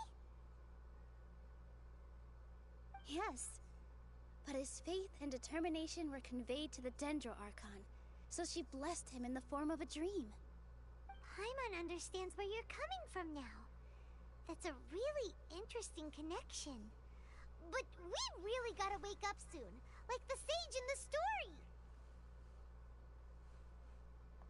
I see. Well, it just so happens that today's Sub-Zeru's festival is almost over too. So you gonna dance or not? Ah, she about to dance. Since we're Yeah. in a dream, This is the let's content make this I final waited dance of Sub-Zeru's almost as 5 beautiful hours as we for. can.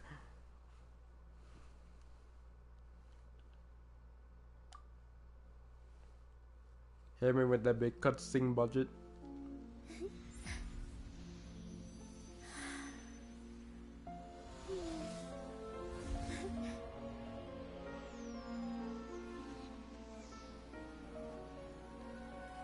The wait is over, everyone.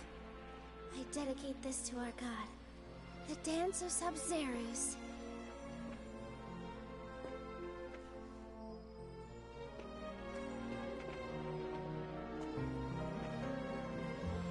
I'm already mesmerized, dude. I want to see some belly dance action.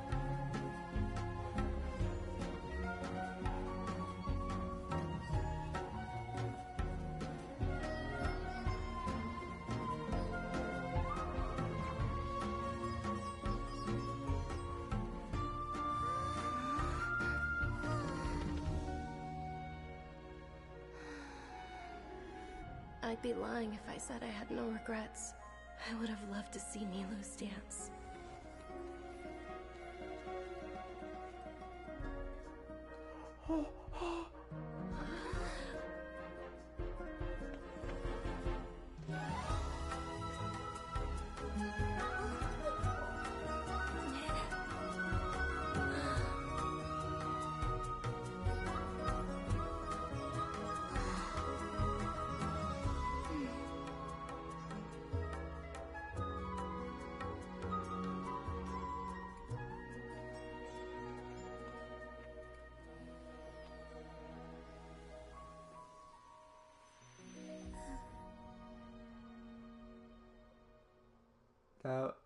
That was beautiful, dude.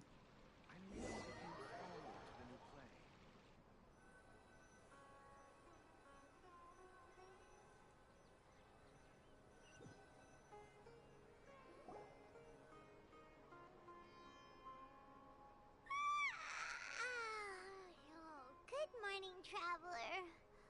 Oh, Paimon feels like she's been asleep for the longest time. Paimon's head feels super heavy. Did we oversleep? Do you even remember going to sleep last night? Paimon thinks it was after the Sub-Zero's festival. The Sub-Zero's festival! Have we finally escaped from the Sub-Zero samsara? I remember everything now. Quick! Take off your Akasha terminal!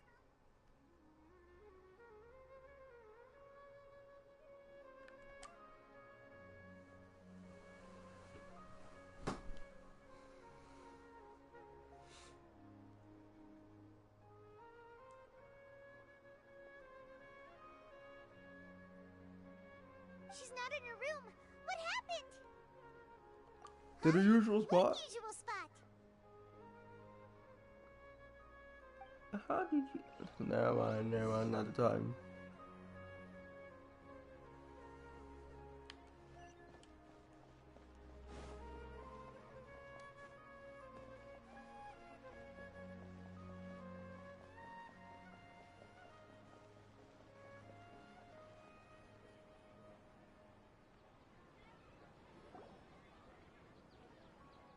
Well done, Traveler and Paimon.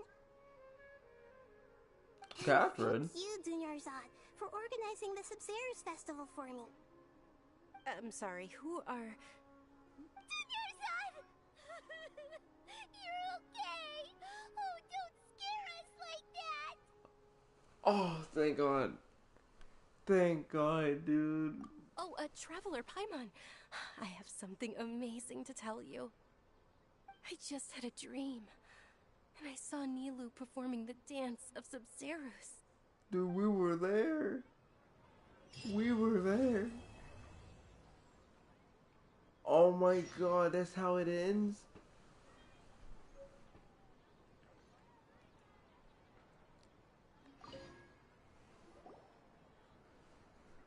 You're actually Nahida, aren't you? Paimon felt like Catherine was acting weird when we met at the Sub-Zero's festival. And Dunyarzad, did you save her? It's a really long story. We shouldn't disturb her. Her consciousness is still weakened. Let's chat somewhere else.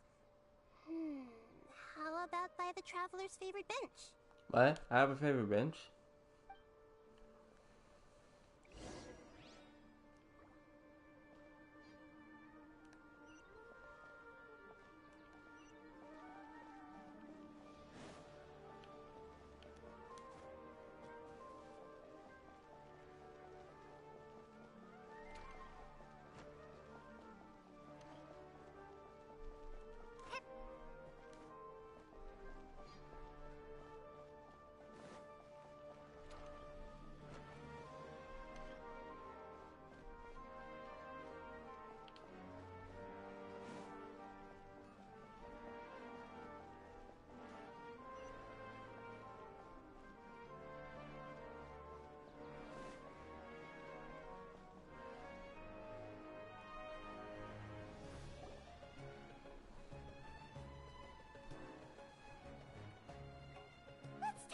Dunyarzad first.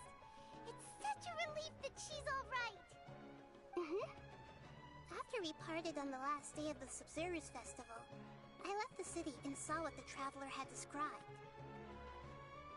Among the countless dreams, I found one that was growing fainter and fainter. This proved my suspicion. Once Dunyarzad could no longer bear the Akasha harvesting her dreams, her consciousness began to dissipate. But this also meant it escaped the Akasha's control. Such a small fragment of consciousness can't last for very long, though. It will return to its original dream, where both will gradually fade until they completely disappear. I used all the power I had to keep her dying dream alive as long as possible, but it still wouldn't have lasted for much longer if it hadn't been for you two breaking the samsara. So it looks like we did manage to save Dunyarzad in the end. Not a moment too soon. Thank God. Huh? I said that so many times. Jeez. I really did feel for this character. Both are fine. Everyone reacts differently. Alright. You two must have a lot of other questions for me, right? After all, you saved my faithful believer. As your reward, I will answer any and all questions. At the Avidia forest, there was this incense that made the traveler fall unconscious and dream of a huge tree and a red sky. You also heard someone's voice, right? It said world and forget me. Was that you? Yeah, so you do know. We've been wanting to ask you what that was about, and if the red sky was related to Conria. It seems like the traveler established a connection to Irminsul. That was a message left by Greater Lord Rukkhadevata's residual consciousness in Irminsul. Perhaps her last memory before she died. Oh. As you two probably know, Greater Lord Rukkhadevata disappeared after the disaster in Conria. The timings of these events do line up, so your suspicions are reasonable. A message from Greater Lord Rukkhadevata? We thought it was from the Scarlet King. The Scarlet King? That god who died even longer ago? Some present-day desert dwellers still worship him. You probably just heard some of their conspiracies. Okay, so what does the message mean?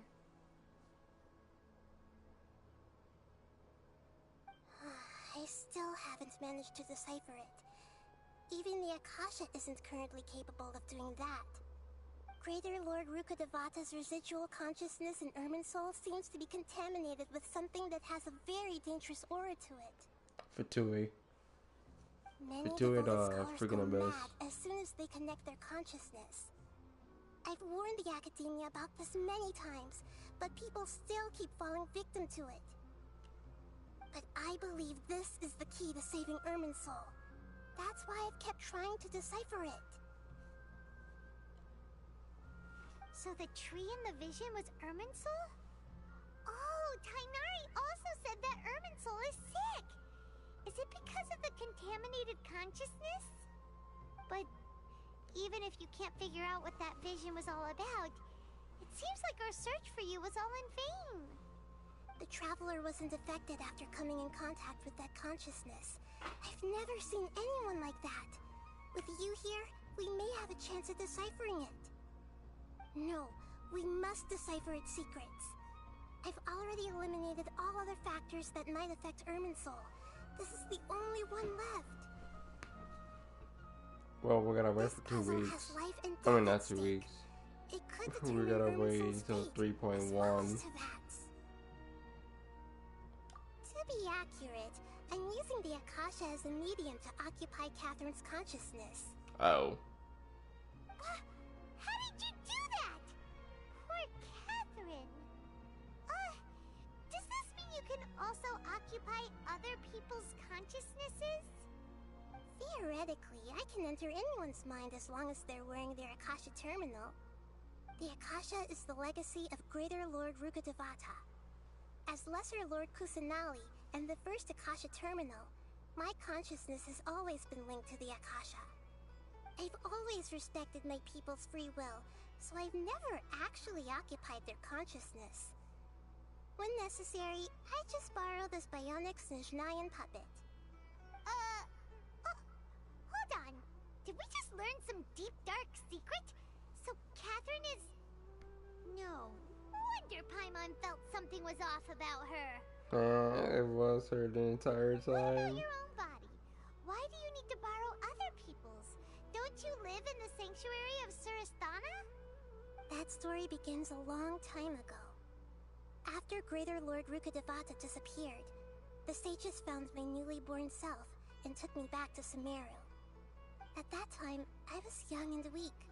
The sages kept me in the sanctuary of Surasthana, ostensibly for the sake of protecting me. But I've hardly heard from them since. However, I do understand that they had hoped to find Greater Lord Rukkhadevata instead of me, a symbol of her passing. So, the sages basically put their new Archon under house arrest? How dare they! Why don't you teach them a lesson, Nahida? In some ways, they aren't wrong. Greater Lord Rukkhadevata was omniscient and omnipotent. Even after her death, the Akasha is still empowering this nation. And I'm still really far away from being able to call myself the God of Wisdom. Moreover, the Academia is also more proficient at governing this country. My existence has little meaning. Yeah, you got a lot of believers. Just look at the Sub-Zero's festival. Everyone who showed up truly loves you. Thank you for the kind words. But I honestly don't need physical freedom as long as I can connect my consciousness to the Akasha. Trying to find a way to save Irminsul is my life's mission and top priority. I will work on that, and try to live up to being a deity in the meantime. Every once in a while, I will also take up the duties of the God of Wisdom and enlighten a lost soul here and there. Doing all that should be enough. Alrighty.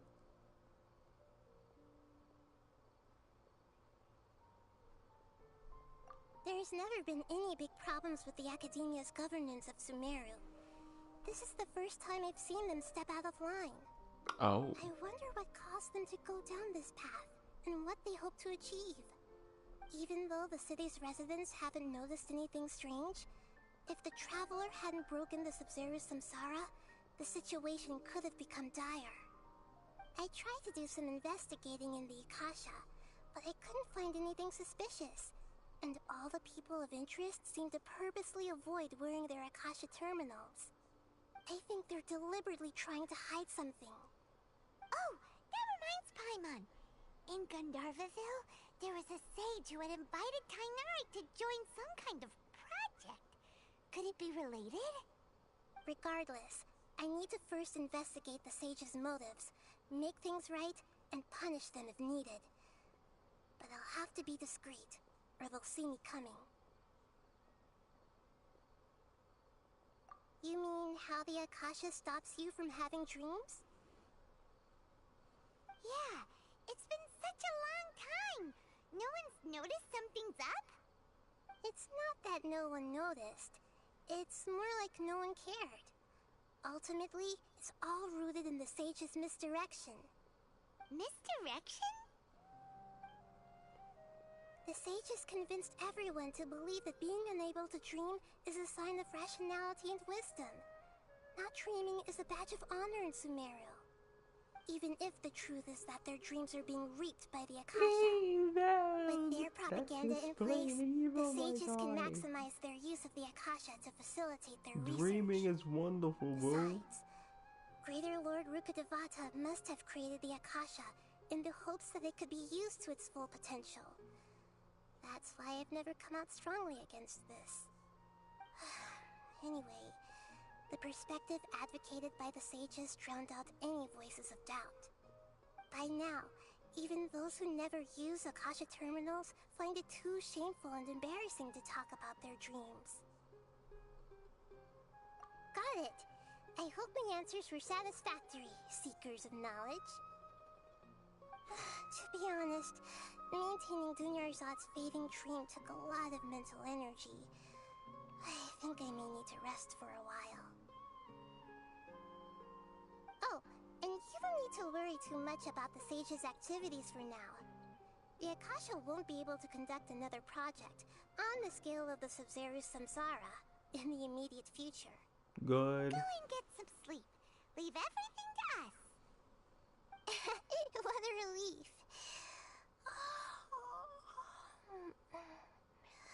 This is truly the most exhausting birthday I've ever had. Traveler? Paimon? Why am I here? Do either of you know? Maybe you were sleepwalking. You know you can't wake up a sleepwalker. We happened to walk by, so we thought we'd wait for you to wake up. I see. That's some excuse, but okay, we'll let it rock. Personnel sometime. Oh, I'm fine. I better go. Thank you. No problem.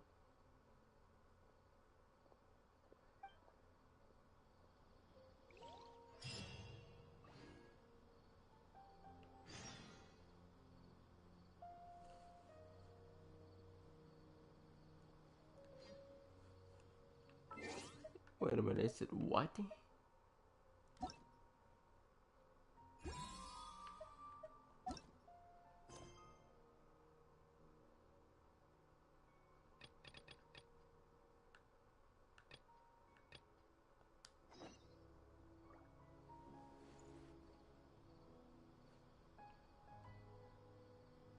Okay. I'll do that later on today. For now, I am going to bed. I'm tired. I never thought I would complete part 1 and part 2 in one whole sitting, but I did. It's over 4 hours now. Well, technically the whole thing was 6 hours, but whatever. I'm gonna sleep. Talk to you guys later. That is what the most Suleman gameplay he ever seen from me. Until then, bye!